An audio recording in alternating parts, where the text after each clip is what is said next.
এটা হচ্ছে ভূপৃষ্ঠ, মানে ভূয়ের উপর পৃষ্ঠকে বলা হচ্ছে ভূপৃষ্ঠ। আচ্ছা, এটাকে শান্তমণ্ডল বলা হয়। কেন শান্তমণ্ডল এক্ষুনি দেখতে পাবে যে একটু আগে আমরা ডিসকাস করছিলাম যে ওজোন স্তর রয়েছে কোথায়, স্ট্র্যাটোস্ফিয়ারে। স্ট্র্যাটোস্ফিয়ারে আমাদের ওজোন স্তর রয়েছে। তাহলে এই যে 208 ন্যানোমিটার যে অতি ক্ষুদ্র তরঙ্গ দৈর্ঘ্যের যে সূর্যরশ্মি, এর প্রভাবে ওজোন স্তর নিম্নলিখিতভাবে ধ্বংস হয়। শীততাপ নিয়ন্ত্রিত হয় যে এসি, রেফ্রিজারেটর, এগুলো থেকেই অ্যাকচুয়ালি সিএফসি বেরোয়, ক্লোরোফ্লোরোকার্বনগুলো বেরোয়।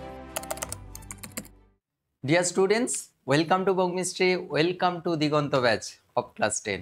তোমাদের ফার্স্ট চ্যাপ্টারের ফার্স্ট ক্লাস, তোমরা নিশ্চয়ই ইন্ট্রোডাকশন ক্লাস তোমরা সবাই দেখেছো।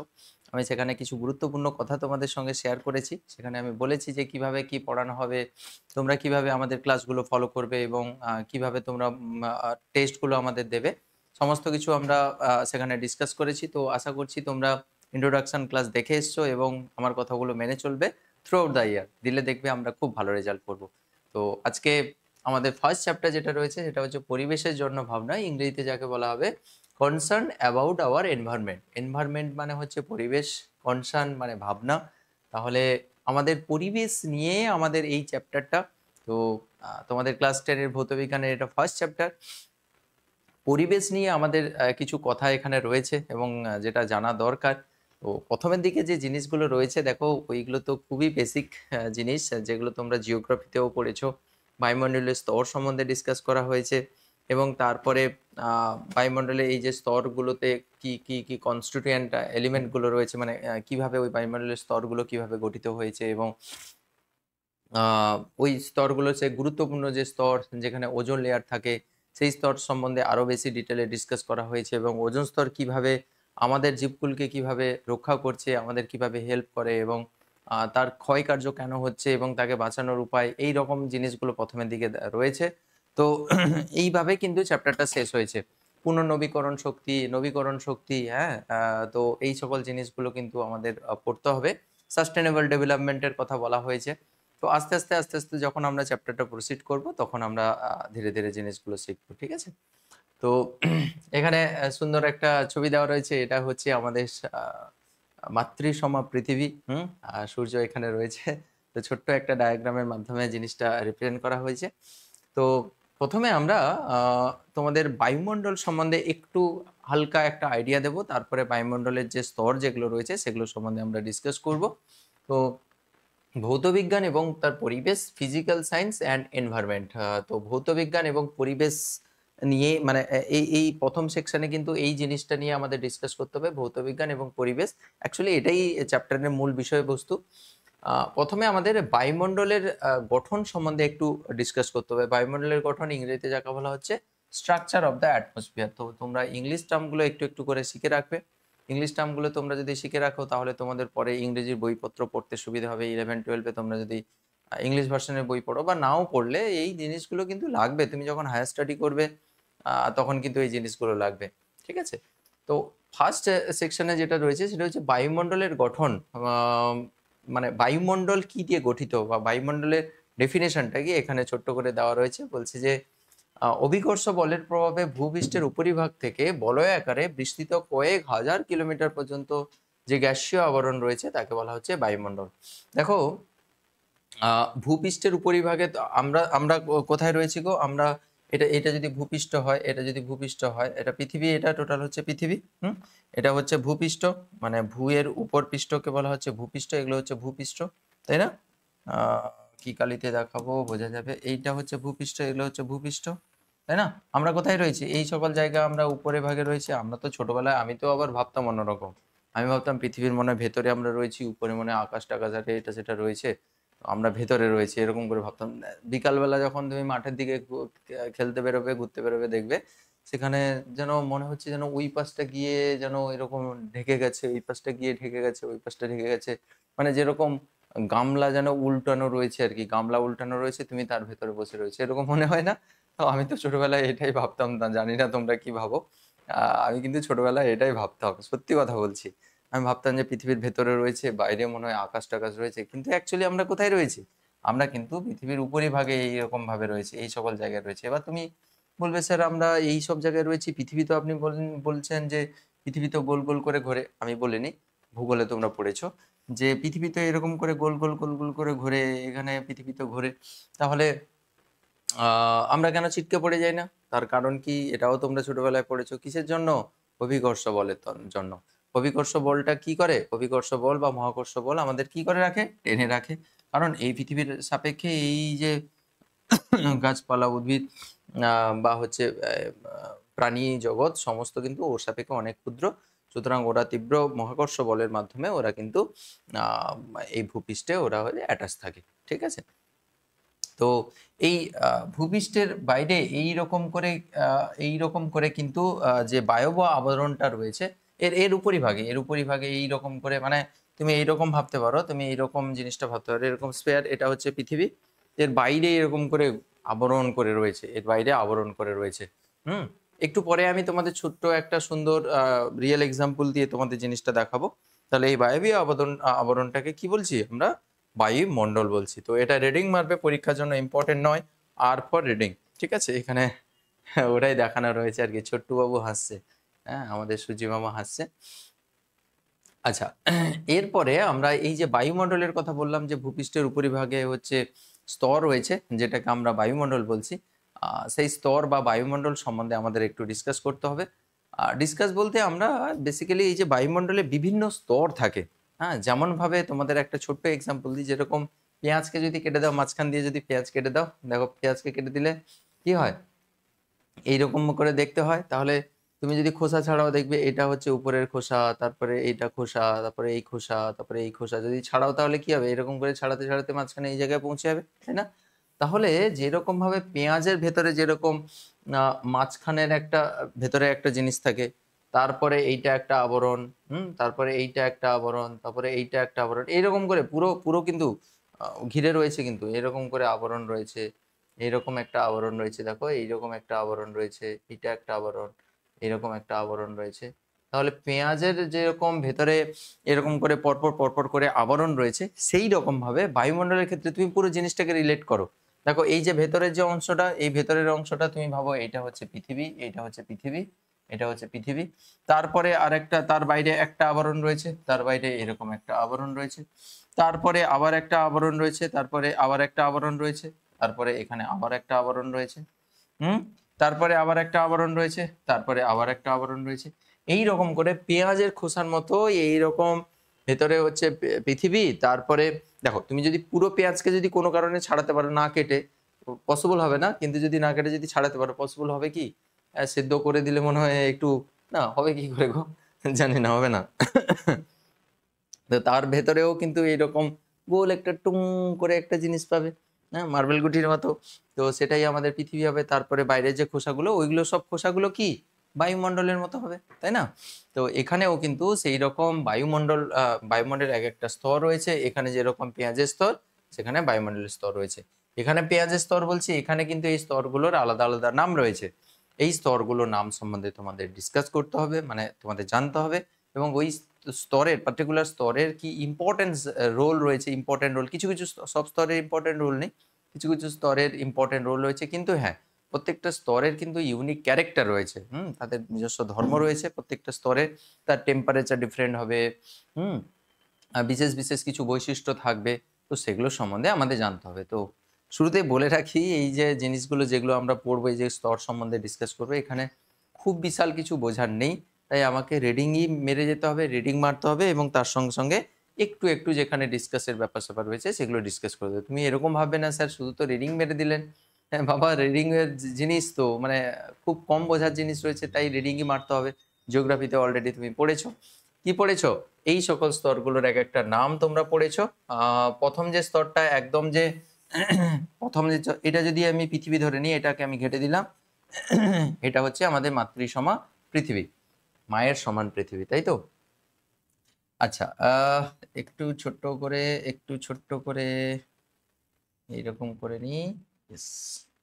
ঠিক আছে? আচ্ছা এইটাকে একটু এই, এই, এই, এই, এই এটাকে একটু রোটেট কইরা নিই। দিলে আমাদের বুঝিতে সুবিধা হইবে। দেখো, ইয়েস। ডান? ইয়েস।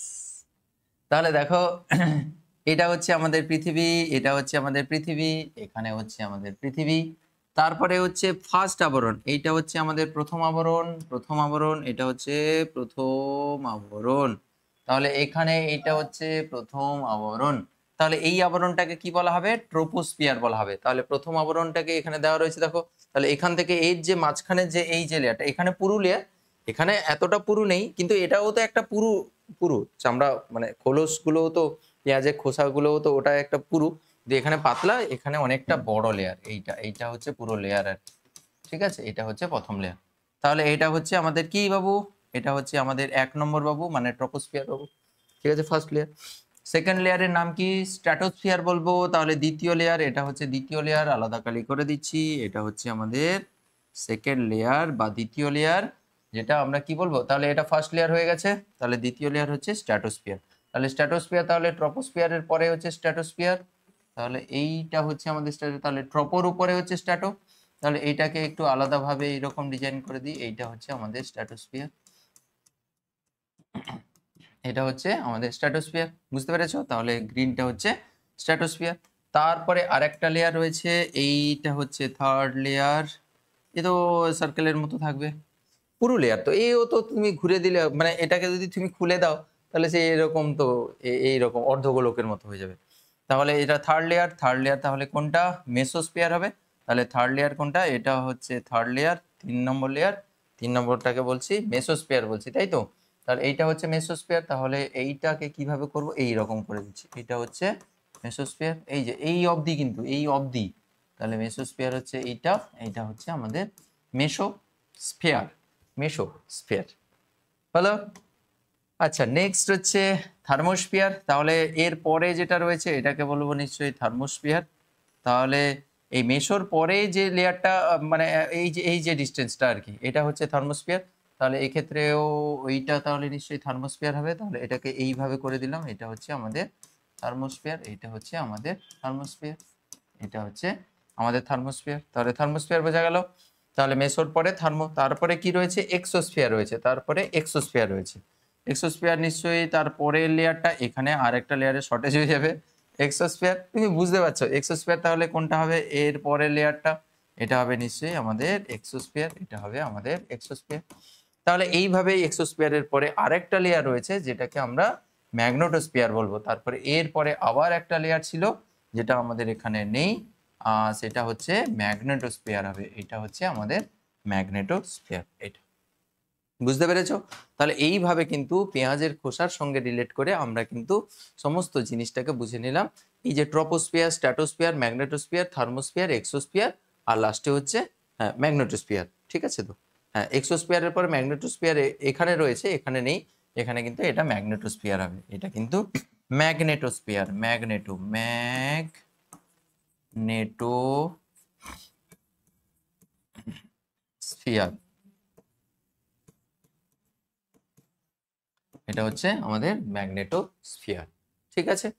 তো এবার আমাদের যেটা পড়তে হবে সেটা হচ্ছে এই যে troposphere, stratosphere, magnetosphere, thermosphere, exosphere আর ম্যাগনেটোস্ফিয়ার, এই যে স্ফিয়ার গুলো, এইগুলোর কিন্তু আমাদের বায়ুমণ্ডলের যে স্তরগুলো বা স্ফিয়ার যেটাকে বলা হচ্ছে, এদের আমাদের ক্যারেক্টার সম্বন্ধে ডিসকাস করতে হবে। ঠিক আছে? তাহলে চলো আমরা এক এক করে ডিসকাস করি। একটা ছোট্ট ডায়াগ্রাম সমস্ত ইমেজে থাকবে। এখানে পুরো জিনিসটা আবার ভালো করে দেওয়া রয়েছে, এই যে দেখতে পাচ্ছ তোমরা, পুরো ইমেজটা সুন্দর করে দেওয়া রয়েছে। প্রথমে ট্রপোস্ফিয়ার, এই ভূপৃষ্ঠ থেকে এই ডিস্টেন্সে, এখানে সমস্ত দেওয়া রয়েছে কত থেকে কত কিলোমিটারের মধ্যে। তারপরে ট্রপোস্ফিয়ার থেকে স্ট্র্যাটোস্ফিয়ার, এই ডিস্টেন্স, এখান থেকে এই ডিস্টেন্সটা, মানে এই যে আবরণটা, বুঝতে পারছো? এখান থেকে এই আবরণ। তারপরে মেসোস্ফিয়ার, আর ট্রপোস্ফিয়ারের পরে হচ্ছে মেসোস্ফিয়ার, তারপরে হচ্ছে থার্মোস্ফিয়ার। ঠিক আছে? তারপরে হচ্ছে এক্সোস্ফিয়ার, তারপরে ম্যাগনেটোস্ফিয়ার। এরকম করে রয়েছে সমস্ত জিনিসটা। দেখতে পাচ্ছ এখানে পৃথিবী রয়েছে। তো পৃথিবীর এই জায়গাটা ট্রপোস্ফিয়ারে দেখো মেঘ, এরোপ্লেনারে সব উঠছে, হট এয়ার বেলুন টেলুন সব উঠছে, সমস্ত কিছু উঠছে এখানে। হ্যাঁ, তো এবার এক এক করে আমরা ডিসকাস করব যে এই ট্রপোস্ফিয়ারের কি বৈশিষ্ট্য রয়েছে, স্ট্র্যাটোস্ফিয়ারের কি কি বৈশিষ্ট্য রয়েছে, আমরা এক এক করে ডিসকাস করব। ঠিক আছে? ফার্স্ট আসছি আমরা ট্রপোস্ফিয়ার। ট্রপোস্ফিয়ারের কি বৈশিষ্ট্য দেখো, এগুলো মনে রাখারই বিষয়। আমি তোমাদের বলে দেবো যে কোন জিনিসগুলো বেশি ভালো করে মনে রাখবে, যেগুলো পরীক্ষার জন্য খুবই ইম্পর্টেন্ট, সেগুলোকে তোমাকে স্টার দিয়ে দেবো বা ডবল টিক মেরে দেবো। ঠিক আছে? সিঙ্গেল টিক মানে এমনি জাস্ট পড়বে বা কনসেপ্ট ক্লিয়ার করবে, ডাবল টিক মানে কিন্তু পরীক্ষার জন্য পড়তে হবে, আর স্টার মানে ভীষণ ইম্পর্টেন্ট। আচ্ছা, ট্রপোস্ফিয়ারের উষ্ণতা উচ্চতা কত? 0 থেকে 16 কিলোমিটার। 0 টু 16 কিলোমিটার কোথা থেকে গো? ভূপৃষ্ঠ থেকে, তাই তো? 0 টু 15, হ্যাঁ? তো 0 টু 12 এখানে রয়েছে। তো 0 টু 15 বিভিন্ন বইতে বিভিন্ন রকম রয়েছে। তো এটা মোটামুটি এই ডিসট্যান্সটা তুমি মোটামুটি ধরে রাখো যে ভূপৃষ্ঠ থেকে, এটা তো ভূপৃষ্ঠ, এটা তো পৃথিবীর পৃষ্ঠ, এটা ভূপৃষ্ঠ। তো এইখান থেকে এই যে ডিসট্যান্সটা, এটা হচ্ছে আমাদের মানে এই যে আবরণটা, এটা হচ্ছে ট্রপোস্ফিয়ারের আবরণ। ঠিক আছে? আচ্ছা, এর উচ্চতা হচ্ছে 0 টু 16 কিলোমিটার। আর তাপমাত্রা কি হয় এখানে? 15 থেকে -50 ডিগ্রি 56 ডিগ্রি সেলসিয়াস। অর্থাৎ যত উচ্চতা বাড়বে তত টেম্পারেচার কমতে থাকবে। তাহলে 15 ডিগ্রি সেলসিয়াস থেকে -50 ডিগ্রি 56 ডিগ্রি সেলসিয়াস পর্যন্ত কিন্তু তাপমাত্রা ভ্যারি করে। তাহলে এখানে যত উচ্চতা বাড়বে তত কি হয়? ধীরে ধীরে উষ্ণতা কিন্তু কমতে থাকে। এখানে প্রধান উপাদান কি কি রয়েছে? Nitrogen, oxygen, carbon die oxide, জলীয় বাষ্প, এগুলো হচ্ছে এখানকার প্রধান উপাদান। নট টু মাচ ইম্পর্টেন্ট, একটু দেখে রাখবে। এই স্তরটাকে বলা হয় ক্ষুব্ধমণ্ডল। কেন ক্ষুব্ধমণ্ডল বলা হয়? ক্ষুব্ধমণ্ডল কারণ এই স্তরে ঝড়, বজ্রপাত, বৃষ্টি এগুলো সংঘটিত হয় বলে এই অঞ্চলকে বলা হয় ক্ষুব্ধমণ্ডল বলা হয়। দেখো এখানে ঝড় বৃষ্টি সব এখানে সব ছবি দেওয়া রয়েছে। হ্যাঁ, বাজও পড়ছে, ঝড়ও হচ্ছে। হ্যাঁ, তো এইখানে এইটা হচ্ছে আমাদের জায়গা আর কি। এই ট্রপোস্ফিয়ার হচ্ছে যেখানে আমরা থাকি। ট্রপোস্ফিয়ার মানে ভূপৃষ্ঠের উপরে থাকি, মানে ট্রপোস্ফিয়ারের ভেতরেই থাকি আমরা, ট্রপোস্ফিয়ারের মধ্যেই থাকি। তাহলে এই স্তরে এই ট্রপোস্ফিয়ারেই তো ঝড় বৃষ্টি এগুলো সব সংঘটিত হয়। তাহলে এটাকে ক্ষুব্ধমণ্ডল বলা হয়। তাহলে এটা পরীক্ষার জন্য ভালো করে করে রাখবে, ইম্পর্টেন্ট এটা, যে কোন অঞ্চলকে আমরা ক্ষুব্ধমণ্ডল বলি? সেটা হচ্ছে ট্রপোস্ফিয়ার। কারণ ঝড় বৃষ্টিপাত এখানে সংঘটিত হয়, বজ্রপাত পড়ে। তো এগুলোই সব এখানে দেওয়া রয়েছে, এখানে সমস্ত কিছু দেওয়া রয়েছে, মেঘ, হ্যাঁ, বৃষ্টি, সমস্ত কিছু কিন্তু এখানে হয়। আচ্ছা, ট্রপোস্ফিয়ারের উপরের যে সীমান্ত, যেটা হচ্ছে 10 কিলোমিটার থেকে 16 কিলোমিটার, এটাকে ট্রপোপজ বলা হয়। মানে ব্যাপারটা কি বলতো? আহ, এখানে তো ট্রপোস্ফিয়ার ছিল, একটু ভালো করে দেখবে। এখানে তো এইখান থেকে এই অবধি তো আমাদের ট্রপোস্ফিয়ার ছিল, এইখান থেকে এই অবধি তো আমাদের ট্রপোস্ফিয়ার ছিল। এই ট্রপোস্ফিয়ারের উপরের দিকে এই যে 10 থেকে 16 কিলোমিটার না, এই যে জায়গাটা, এটাকে কি বলবো আমরা? ট্রপোপজ বলবো। এই যে ট্রপোস্ফিয়ারের উপরের সীমান্তে অঞ্চলকে 10 থেকে 16 কিলোমিটার যে অঞ্চলটা, ওটাকে ট্রপোপজ বলা হয়। ট্রপোপজ দেখো, ট্রপোস্ফিয়ারের উপরের দিকে 10 থেকে 16 কিলোমিটার, মানে এটা তো টোটাল ধরো যেটা রয়েছে 10 থেকে 16 কিলোমিটার, 10 থেকে 16 কিলোমিটার, এইখানকার যে 10 থেকে 16 কিলোমিটার যে জায়গাটা, এই সকল জায়গা হবে, এই সকল জায়গাকে বলা হচ্ছে ট্রপোপজ। অর্থাৎ ট্রপোস্ফিয়ার যেখানে শেষ হয়ে যাচ্ছে সেটা ট্রপোপজ বলা হচ্ছে। তো ট্রপোপজ মানে পজ মানে ওখানে শেষ হয়ে যাওয়া, হ্যাঁ, পজ হয়ে গেছে, ভিডিও পজ হয়ে গেল, মানে ভিডিও অফ হয়ে গেল, মানে বন্ধ থাকলো সেখানে। তাহলে ট্রপোস্ফিয়ার ওখানে শেষ হয়ে যায় বলে এই অঞ্চলটাকে ট্রপোপজ। তোমাদের একটু বলে দিই, ট্রপোস্ফিয়ারের উপর স্তরের এইরকম একটা রিজন, সেটাকে ট্রপোপজ বলা হচ্ছে। স্ট্র্যাটোস্ফিয়ারের একটা উপরে একটা রিজন থাকবে, সেটাকে স্ট্র্যাটোপজ বলা হবে, মানে স্ট্র্যাটোস্ফিয়ার যেখানে শেষ হয়ে গেছে। মেসোস্ফিয়ারের উপরে অঞ্চলে একটা যে জায়গাটা মেসোস্ফিয়ার শেষ হয়ে যাচ্ছে সেটাকে মেসোপজ বলবো। সেটা তারপরে থার্মোস্ফিয়ারের উপরের দিকে থার্মোপজ বলবো। এইভাবে কিন্তু স্ট্র্যাটোস্ফিয়ারের উপরে অঞ্চল স্ট্র্যাটোপজ, মেসোপজ, থার্মোপজ, এরকম করে জিনিসগুলো রয়েছে। ঠিক আছে? তো তোমাদের যেটা বলেছি যে এটা খুবই ইম্পর্টেন্ট, ক্ষুদ্রমণ্ডল জিনিসটা ইম্পর্টেন্ট। এটা stratopause not too much important, double tick মেরে রাখলাম। ঠিক, এরপরে স্ট্র্যাটোস্ফিয়ার রয়েছে, স্ট্র্যাটোস্ফিয়ার সম্বন্ধে একটু জেনে নিতে হবে। আচ্ছা, স্ট্র্যাটোস্ফিয়ারের ক্ষেত্রে উচ্চতা কত? 16 থেকে 45 কিলোমিটার। 16 থেকে 45 কিলোমিটার। 16 থেকে কেন শুরু হলো বলো তো? তার কারণ এখানে তো 0 থেকে 16 তো আমাদের কে রয়েছে? 0 থেকে 16 তো ট্রপোস্ফিয়ার রয়েছে, তাই না? তাহলে ট্রপোস্ফিয়ারের পর থেকে শুরু হচ্ছে, তাহলে ট্রপোস্ফিয়ারের পর থেকে শুরু করে 45 কিলোমিটার অবধি সেটা স্ট্র্যাটোস্ফিয়ার। তাহলে দেখো এখানে ছোট্ট একটা ডায়াগ্রাম দেওয়া রয়েছে, নিশ্চয়ই দেখতে পাচ্ছ তোমরা। ছোট্ট একটা ডায়াগ্রাম, ছোট্ট বাবু দেওয়া রয়েছে একটা, ছোট্ট একটা ডায়াগ্রাম দেখতে পাচ্ছ নিশ্চয়ই, দেখা যাচ্ছে তো? হ্যাঁ, তাহলে এই যে জায়গাটা না, এই যে একটু দেখাচ্ছি, দেখো এইটা ছিল ট্রপোস্ফিয়ার শেষ হয়ে যাচ্ছে, এখানে হচ্ছে স্ট্র্যাটোস্ফিয়ার। তাহলে স্ট্র্যাটোস্ফিয়ার, তাহলে ট্রপোস্ফিয়ার এবং স্ট্র্যাটোস্ফিয়ারের মাঝে হচ্ছে এই যে পুরো জায়গাটা হচ্ছে স্ট্র্যাটোস্ফিয়ার। ট্রপোস্ফিয়ার এখানে শেষ হচ্ছে 16 কিলোমিটার ভূপৃষ্ঠ থেকে, এটা হচ্ছে 16 কিলোমিটার। তাহলে 16 কিলোমিটার এখানে ট্রপোস্ফিয়ার শেষ। ট্রপোস্ফিয়ার থেকে আবার কত কিলোমিটার যাবে? 45 কিলোমিটার। তাহলে এইটা হচ্ছে সেই 45 কিলোমিটার। তাহলে 16 থেকে 45 আর কি, 16 থেকে 45 কিলোমিটার মধ্যে তো বিয়োগ করলে যতটা হচ্ছে সেইটা হচ্ছে আমাদের স্ট্র্যাটোস্ফিয়ারের অঞ্চল। আর যদি হ্যাঁ এইটা, আর 0 থেকে যদি ধরো 0 থেকে, তাহলে কত হবে? 0 থেকেও 16 কিলোমিটার হবে। কিন্তু সেটা পুরোটা কিন্তু স্ট্র্যাটোস্ফিয়ারের অন্তর্গত হবে না, তার ভেতরে ট্রপো ঢুকে আছে। তাহলে স্ট্র্যাটো হবে, তাহলে এইখান থেকে এইটা হবে। তাহলে 16 থেকে এই অবধি 16 অবধি ট্রপোস্ফিয়ার ছিল, 16 থেকে আমাদের 45 কিলোমিটার অবধি। বুঝতে পেরেছো? তাহলে এটা হচ্ছে আমাদের স্ট্র্যাটোস্ফিয়ার। এর তাপমাত্রা -50 ডিগ্রি সেলসিয়াস থেকে 0 ডিগ্রি সেলসিয়াস, অর্থাৎ ট্রপোস্ফিয়ারের ক্ষেত্রে কি হয়েছিল, উচ্চতা বাড়ার সঙ্গে সঙ্গে টেম্পারেচার কমতে শুরু করেছিল। এখানে আবার দেখো -56 থেকে আবার 0 ডিগ্রি, মানে আবার টেম্পারেচার বেড়েছে। তাহলে স্ট্র্যাটোস্ফিয়ারের ক্ষেত্রে এগুলো খেয়াল রাখবে। ট্রপোস্ফিয়ারের ক্ষেত্রে উচ্চতা বাড়ার সঙ্গে সঙ্গে টেম্পারেচার ধীরে ধীরে কমতে থাকে, আর স্ট্র্যাটোস্ফিয়ারের ক্ষেত্রে আবার উচ্চতা বাড়ার সঙ্গে সঙ্গে আবার কি হতে পারে, কি হতে থাকে, টেম্পারেচার বাড়তে থাকে, -50 ডিগ্রি সেলসিয়াস থেকে 0 ডিগ্রি সেলসিয়াসে চলে আসে। ঠিক আছে, বইটা কিন্তু অবশ্যই পড়ে নেবে, বইটা ভীষণ ইম্পর্টেন্ট, বই কিন্তু পড়তে হবে সবাইকে। আচ্ছা, এখানে প্রধান উপাদান কি? প্রধান উপাদান হচ্ছে ওজোন এবং হচ্ছে সামান্য নাইট্রোজেন, অক্সিজেন। এটা একটু ভালো করে রাখবে। স্ট্র্যাটোস্ফিয়ারের মূল উপাদান হচ্ছে ওজোন গ্যাস এবং সামান্য পরিমাণ নাইট্রোজেন, অক্সিজেন থাকে। আচ্ছা, এটাকে শান্তমণ্ডল বলা হয়। কেন শান্তমণ্ডল? এক্ষুনি দেখতে পাবে যে এই স্তরে জলীয় বাষ্প, মেঘ থাকে না, তাহলে এখানে জলীয় বাষ্পও থাকে না আর মেঘও থাকে না। এবং উষ্ণতার বিশেষ পার্থক্য না থাকায় ঝড়, বৃষ্টি, বজ্রপাত প্রভৃতি প্রাকৃতিক ঘটনাগুলো এখানে ঘটে না, তাই একে শান্তমণ্ডল বলা হয়। তাহলে শান্তমণ্ডল কেন বলা হয়, এটা পরীক্ষার জন্য করে রাখবে। শান্তমণ্ডল কি গো অ্যাকচুয়ালি? শান্তমণ্ডল কি বলো? শান্তমণ্ডল হচ্ছে কোন স্তরকে বলা হবে শান্তমণ্ডল? শান্তমণ্ডল বলা হবে স্ট্র্যাটোস্ফিয়ারকে। স্ট্র্যাটোস্ফিয়ারকে আমরা কি বলবো? শান্তমণ্ডল বলবো। আচ্ছা, এখানে ওজোনোস্ফিয়ারও থাকে। ওজোনোস্ফিয়ার খুবই ইম্পর্টেন্ট এই স্ট্র্যাটোস্ফিয়ারের মাঝে। এখানে যদি তুমি এটা দেখো, ছবিটা দেখো ভালো করে, তাহলে বুঝতে পারবে। ছবিটা আর একটু যদি বড় করে দিই তাহলে ভালো করে বুঝতে পারবে। এখানে এই যে এই জায়গাটা একটু খেয়াল করে দেখো, এই জায়গাটা এখানে তো এখান থেকে শুরু হয়েছে আমাদের স্ট্র্যাটোস্ফিয়ার। এইটা হচ্ছে আমাদের স্ট্র্যাটোস্ফিয়ারের এই পুরো রিজনটা, এটা হচ্ছে স্ট্র্যাটোস্ফিয়ার, তাই না? এবার এর মাঝখানে দেখো এই যে লেয়ারটা, এই যে লেয়ারটা দেখো, ওজোন লেয়ার লেখা আছে না, ওজোন লেয়ার লেখা আছে না? তাহলে ওজোন লেয়ার তাহলে কোনটা গো? এই যে স্ট্র্যাটোস্ফিয়ারের ভেতরে একটা লেয়ার রয়েছে, এইখান থেকে এই যে লেয়ারটা, এই যে লেয়ারটা, এটা হচ্ছে ওজোন লেয়ার। এখানে লেখা রয়েছে ওজোন লেয়ার লেখা রয়েছে। ওজোন স্তরের একটা লেয়ার থাকে, ওজোনের একটা ওজোন স্তরের লেয়ার না, ওজনের একটা স্তর থাকে, ওটাকে ওজোন স্তর বলা হয়। ওজোন গ্যাস দিয়ে ওই স্তরটা তৈরি হয় আর কি, তাই ওজোনোস্ফিয়ার বলা হয়।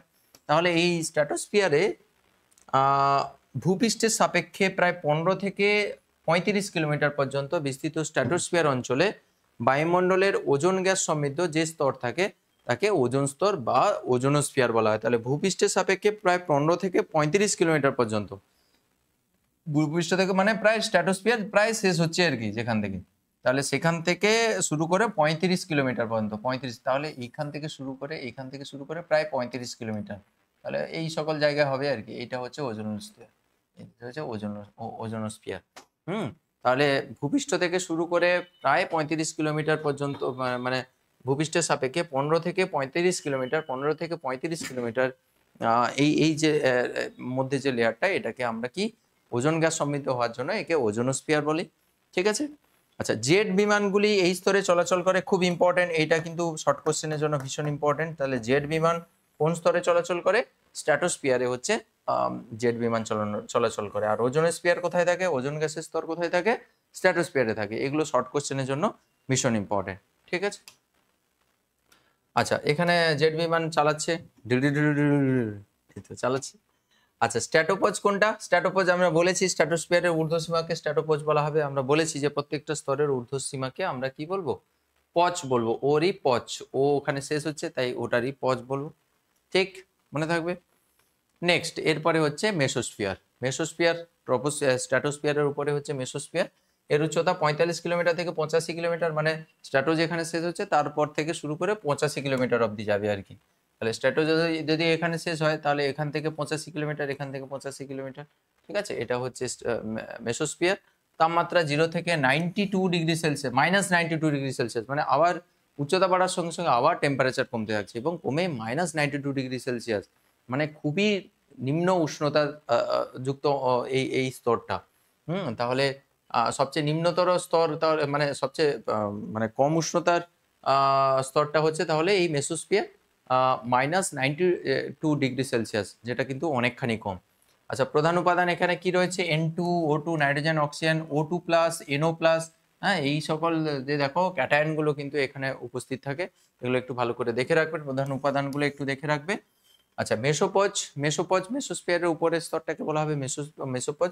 মেসোস্ফিয়ারের ঊর্ধ্বসীমাকে বলা হচ্ছে মেসোপজ। সেখানে গিয়ে পজ হয়ে গেছে, বন্ধ হয়ে গেছে, সেখানে শেষ হয়ে গেছে। মেসোস্ফিয়ারে প্রবেশ করা উল্কাগুলো ঘর্ষণের ফলে পুড়ে ছাই হয়ে যায়, যা পৃথিবীকে উল্কাপাতের ক্ষতি থেকে রক্ষা করে। তাহলে মেসোস্ফিয়ারে প্রবেশ করা উল্কাগুলো ঘর্ষণের ফলে পুড়ে ছাই হয়ে যায়। ওখানে কি হয়, ঘর্ষণের ফলে কি হয়, ওই উল্কাগুলো ওগুলো পুড়ে ছাই হয়ে যায়। না হলে পৃথিবীর দিকে কিন্তু ওগুলো ছুটে আসতো। তাহলে এই যে পৃথিবীর দিকে যেগুলো ছুটে আসছে এই উল্কাগুলো, এগুলো কি হয়, ওখানে ওই মেসোস্ফিয়ারে ঘর্ষণের ফলে কি হয়, ওরা পুড়ে ছাই হয়ে যায়। ফলে পৃথিবী না হলে কিন্তু পৃথিবীকে অ্যাটাক করতো, উল্কাপাত হতো পৃথিবীতে। আচ্ছা, এটি বায়ুমণ্ডলের সবচেয়ে ঠান্ডা স্তর, এটা খুবই ইম্পর্টেন্ট, এটা কিন্তু খুবই ইম্পর্টেন্ট শর্ট কোশ্চেনের জন্য, যেগুলো বলছি খুব ভালো করে খেয়াল রাখবে। এটি বায়ুমণ্ডলের সবচেয়ে ঠান্ডা স্তর, যেখানে তাপমাত্রা -92 ডিগ্রি পর্যন্ত নেমে যেতে পারে। ভীষণ ইম্পর্টেন্ট, এই পয়েন্টটা কিন্তু খুব ভালো করে রাখতে হবে। তাহলে মেসোস্ফিয়ারের উপরের স্তরকে বলা হচ্ছে মেসোপজ, আর এখানে টেম্পারেচার কিন্তু সবচেয়ে কম, এইটা তোমাকে খেয়াল রাখতে হবে এখানে। আচ্ছা, এরপরে থার্মোস্ফিয়ার রয়েছে। থার্মোস্ফিয়ারের উচ্চতা মানে ডিস্টেন্সটা কোথা থেকে কত দূর হবে, 85 থেকে 500 কিলোমিটার। 85 থেকে, তাহলে 85তে শেষ হয়েছিল আমাদের কে গো, মেসোস্ফিয়ার। সেখান থেকে তাহলে দেখো 500 রেখা রয়েছে, কিন্তু এখানে 690 রয়েছে ডায়াগ্রামে। তাহলে এই যে অঞ্চলটা, তাহলে থার্মোস্ফিয়ার হচ্ছে -90 ডিগ্রি সেলসিয়াস থেকে 1200 ডিগ্রি সেলসিয়াস। তাহলে দেখো কতটা হাই টেম্পারেচারের অঞ্চল। তাহলে এখানে কিন্তু টেম্পারেচার অনেক হাই। কোথায় কোথায়, থার্মোস্ফিয়ারে। ওই জন্য তো থার্মো টেম্পারেচার অনেক হাই বলে এখানে থার্মোস্ফিয়ার বলা হচ্ছে এই অঞ্চলটাকে। এখানকার প্রধান উপাদান O2+, O+, NO+, এই সকল ক্যাটায়নগুলো এখানে উপস্থিত থাকে। ঠিক আছে, এই অঞ্চলের সূর্য মহাবিশ্বের অন্যান্য অংশ থেকে আসা অতিবেগুনি রশ্মি, এক্স রশ্মি, গামা রশ্মি ও মহাজাগতিক রশ্মি শোষিত হয়। তাহলে এই অঞ্চলের সূর্য মহাবিশ্বের অন্যান্য অংশ থেকে আসা অতিবেগুনি রশ্মি, এই সকল রশ্মিগুলো হচ্ছে এই অঞ্চল শোষিত করে। তো এই স্তরে মেরুজ্যোতি দেখা যায়, এইটাও কিন্তু খুব ইম্পর্টেন্ট, এইটা ভীষণ ইম্পর্টেন্ট। এখানে মেরুজ্যোতি দেখা যায় এবং মহাবিশ্বের অন্যান্য অংশ থেকে আসা অতিবেগুনি রশ্মিগুলো কিন্তু এখানে শোষিত হয়। মহাজাগতিক রশ্মিগুলো এখানে হচ্ছে শোষিত হয়। এই দুটো পয়েন্ট কিন্তু এখানে খুব গুরুত্বপূর্ণ। প্রধান উপাদানের থেকে বড় কথা হচ্ছে এই মেরুজ্যোতি দেখা যায় থার্মোস্ফিয়ারে, এটা ভীষণ ইম্পর্টেন্ট। আর এখানে টেম্পারেচার কিন্তু ভীষণ হাই, 1200 ডিগ্রি সেলসিয়াস, মানে কত বেশি, বুঝতে পেরেছো তো? এই দুটো কিন্তু ভীষণ ইম্পর্টেন্ট এখানে। ঠিক আছে, তাহলে থার্মোস্ফিয়ার হয়ে গেল। তাহলে এখান থেকে এটা হচ্ছে থার্মোস্ফিয়ার। আচ্ছা, এরপরে এই মেরুজ্যোতি এখানে ছবি দেওয়া রয়েছে, দেখতে পাচ্ছ মেরুজ্যোতি কত সুন্দর করে, হ্যাঁ, ছবিটা দেওয়া রয়েছে মেরুজ্যোতি। এরপরে রয়েছে এক্সোস্ফিয়ার। এক্সোস্ফিয়ারের উচ্চতা 500 থেকে প্রায় 1500 কিলোমিটার।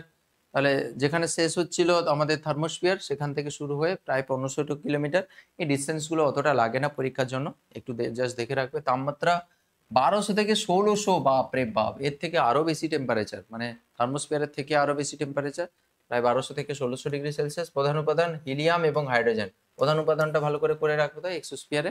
তাহলে এক্সোস্ফিয়ার আর স্ট্র্যাটোস্ফিয়ার, এদের উপাদানগুলো একটু বেশি ইম্পর্টেন্ট। তাহলে এক্সোস্ফিয়ারের প্রধান উপাদান হচ্ছে হাইড্রোজেন এবং হচ্ছে হিলিয়াম। আচ্ছা, আচ্ছা, এইটাকে আয়োনোস্ফিয়ারও বলা হয়, কিন্তু এই থার্মোস্ফিয়ার আয়োনোস্ফিয়ারের মধ্যেও অন্তর্গত। আয়োনোস্ফিয়ার কেন, এখানে আয়ন ফর্মেশন হয়। হ্যাঁ, ওই রশ্মিগুলো যখন ওইখানকার কণাসমূহকে যখন অ্যাটাক করে, তখন সেখান থেকে ইলেকট্রন বেরিয়ে যায়, ফলে আয়ন তৈরি হয়, তাই সেটাকে আয়োনোস্ফিয়ারও বলা হয়। থার্মোস্ফিয়ার আয়োনোস্ফিয়ারও অনেক জায়গায় দেখতে পাবে, সেখানে লেখা রয়েছে। আচ্ছা, এর উপরের স্তরকে কি বলবো, এক্সোস্ফিয়ারের উপরের স্তর। তাহলে থার্মোস্ফিয়ার এবং এক্সোস্ফিয়ার সংযোগকারী স্তরটি হলো থার্মোপজ। হ্যাঁ, থার্মোস্ফিয়ার মানে ওই যে মাঝখানে যে অঞ্চলটা আর কি, থার্মোস্ফিয়ার আর যেখানে শেষ হচ্ছে, আর এক্সোস্ফিয়ার যেখানে শুরু হচ্ছে, না, থার্মোস্ফিয়ার এবং এক্সোস্ফিয়ারের সংযোগকারী। থার্মোস্ফিয়ার শেষ হচ্ছে এবং এক্সোস্ফিয়ার শুরু হচ্ছে, তাহলে ওটা থার্মোপজ বলা হবে।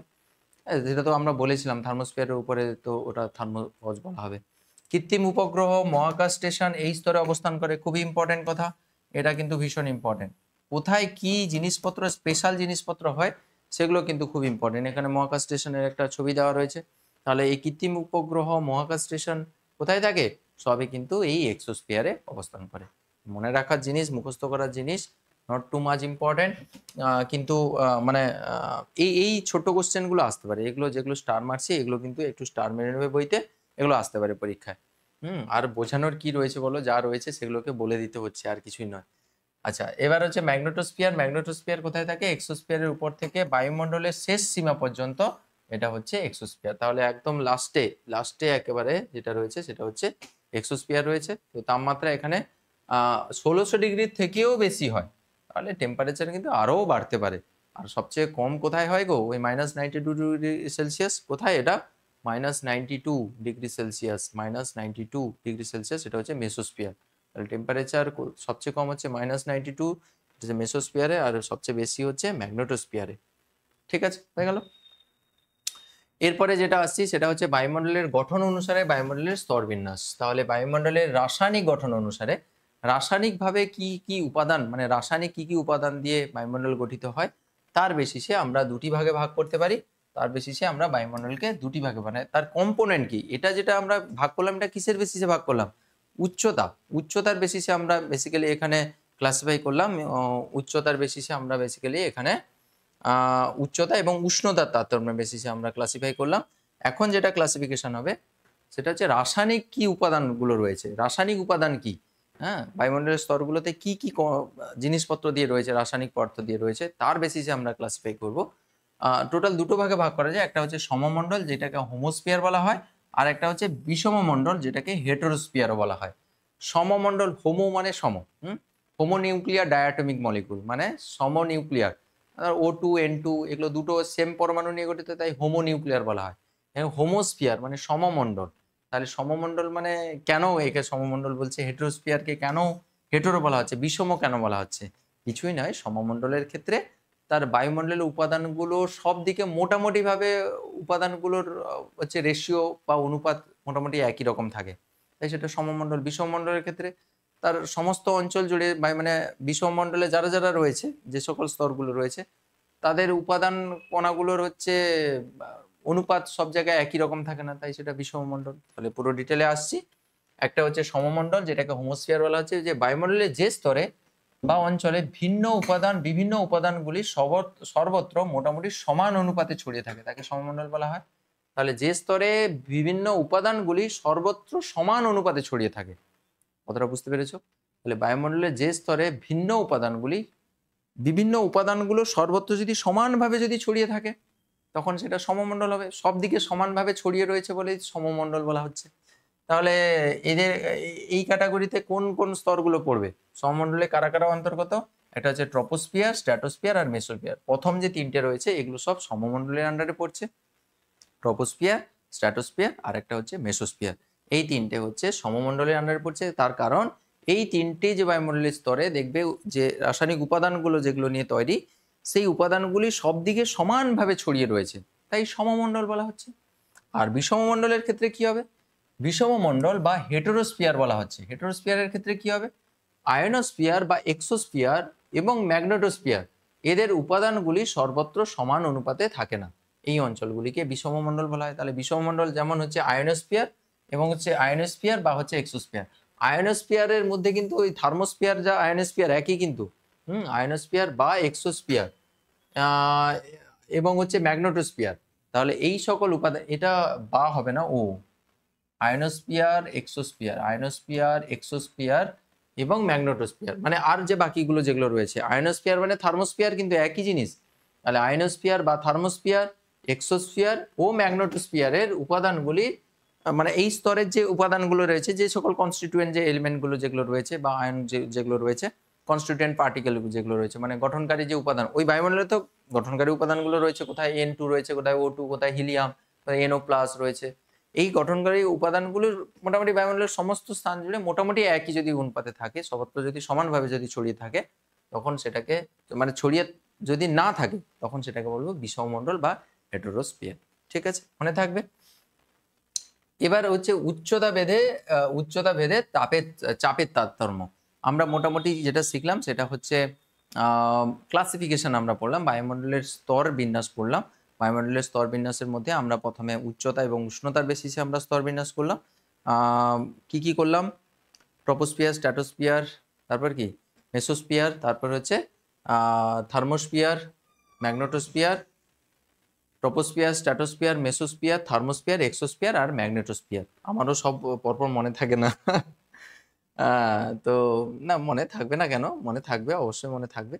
তো এটার বেসিসে ক্লাসিফাই করলাম। এরপরে যেটা সেকেন্ড ক্লাসিফিকেশন করলাম, সেখানে করলাম কি, যে ওদের রাসায়নিক গঠন কেমন, রাসায়নিক উপাদানগুলো সর্বত্র সমানভাবে ছড়িয়ে রয়েছে নাকি ছড়িয়ে নেই। যদি সমানভাবে ছড়িয়ে থাকে সেটাকে আমরা হোমোস্ফিয়ার বলবো বা সমমণ্ডল বলবো, যেটা ট্রপোস্ফিয়ার, স্ট্র্যাটোস্ফিয়ার এবং হচ্ছে মেসোস্ফিয়ারের মধ্যে রয়েছে। মেসোস্ফিয়ার এদের আন্ডারে রয়েছে, আর বাকি রয়েছে কে, হেড্রোস্ফিয়ার। বাকি যে স্তরগুলো রয়েছে ওগুলো হেড্রোস্ফিয়ারের আন্ডারে পড়বে। এরপরে আমরা যেটা দেখবো সেটা হচ্ছে উচ্চতার তারতম্য অনুযায়ী চাপের কিভাবে পরিবর্তন হয়। উচ্চতা বাড়লে চাপের পরিবর্তন হতেই পারে, তো সেটাই এখানে দেখানো রয়েছে আর কি। তো জেনারেলি কি হয়, ভূপৃষ্ঠ থেকে উচ্চতা বৃদ্ধি পেলে বায়ুমণ্ডলের চাপ ধীরে ধীরে কমতে থাকে। ভূপৃষ্ঠ থেকে প্রতি কিলোমিটার উচ্চতায় বায়ুর চাপ 8.5 সেন্টিমিটার পারস্তম্ভে চাপ হারে হচ্ছে কমতে থাকে। ঠিক আছে, তো এটা কিন্তু ভীষণ ইম্পর্টেন্ট একটা কথা, যে যত উপর থেকে যত নিচ থেকে উপরের দিকে উঠবে তত হচ্ছে বায়ুমণ্ডলের চাপ ধীরে ধীরে কি হতে থাকে, কমতে থাকে।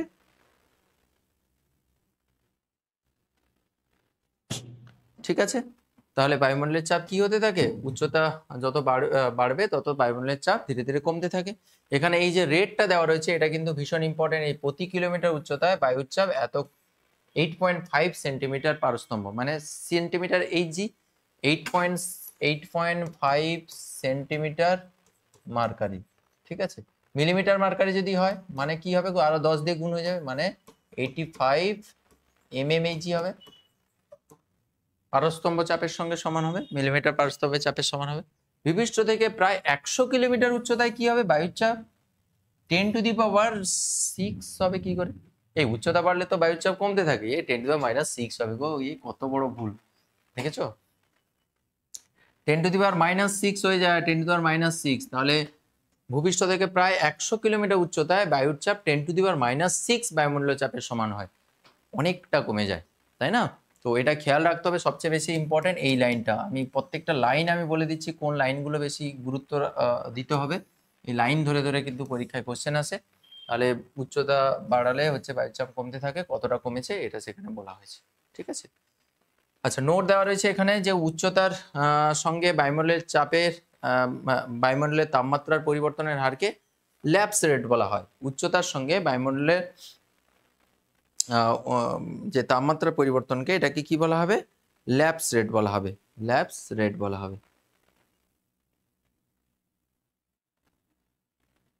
ঠিক আছে, তাহলে উচ্চতার সহিত বায়ুমণ্ডলের তাপমাত্রা পরিবর্তনকে আমরা বলি ল্যাপস রেট বলা হয়।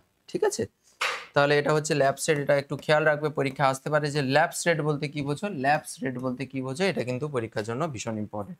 ঠিক আছে, ল্যাপস রেট এটা পরীক্ষার জন্য ইম্পর্টেন্ট। ঠিক আছে, নেক্সট আসছি ওজোন স্তর সম্বন্ধে আমাদের একটু ডিসকাস করতে হবে। তাহলে ওজোন স্তর কোথায় রয়েছে, একটু আগে আমরা ডিসকাস করছিলাম যে ওজোন স্তর রয়েছে কোথায়, ওজোন স্তর রয়েছে ট্রপোস্ফিয়ারের পরে স্ট্র্যাটোস্ফিয়ারে। স্ট্র্যাটোস্ফিয়ারে আমাদের ওজোন স্তর রয়েছে। এই ওজোন স্তর সম্বন্ধে কিন্তু আমাদের একটু বিশেষ গুরুত্ব দিতে হবে। ওজোন স্তর কিভাবে গঠিত হয়, কিভাবে ক্ষয়কার্য হয়, ওজোন স্তরে কিভাবে মানে ক্ষয়কার্যের জন্য কোন কোন গ্যাস দায়ী এবং কিভাবে ক্ষয়কার্য হয় তার মেকানিজমও কিন্তু খুব ভালো করে রাখতে হবে। ওজোন স্তর থেকে পরীক্ষায় কোশ্চেন আছে। তাহলে আমরা কোথায় বলেছিলাম, আমরা কি বলেছিলাম যে স্ট্র্যাটোস্ফিয়ারে ওজোন স্তরটা থাকে।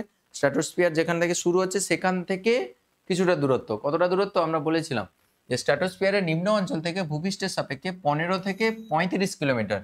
তাহলে 15 থেকে 35, ভূপৃষ্ঠ থেকে শুরু করে 15 থেকে 45, মানে ধরো এখান থেকে 15 কিলোমিটার এখানে ধরো, সেখান থেকে 35, তাহলে 15 থেকে 35 এই যে জায়গাটা আর কি। ভূপৃষ্ঠ থেকে শুরু করে, ভূপৃষ্ঠ থেকে 15 থেকে 35, তাহলে ভূপৃষ্ঠ থেকে শুরু করে ধরো এটা 15 কিলোমিটার, এটা তো টোটাল 20 কিলোমিটার হয়। যাও, তাহলে 15 থেকে 35 কিলোমিটার, 15 এটা হচ্ছে 15 কিলোমিটার, এখান থেকে ধরো এইটা 35, তাহলে ভূপৃষ্ঠের সাপেক্ষে কিন্তু এইটা 15 আর ভূপৃষ্ঠের সাপেক্ষে এইটা হচ্ছে 35, তাহলে এই যে মাঝখানে যে জায়গাটা এইখান থেকে এইটা হচ্ছে ওজোন স্তর। ঠিক আছে, বুঝতে পেরেছো?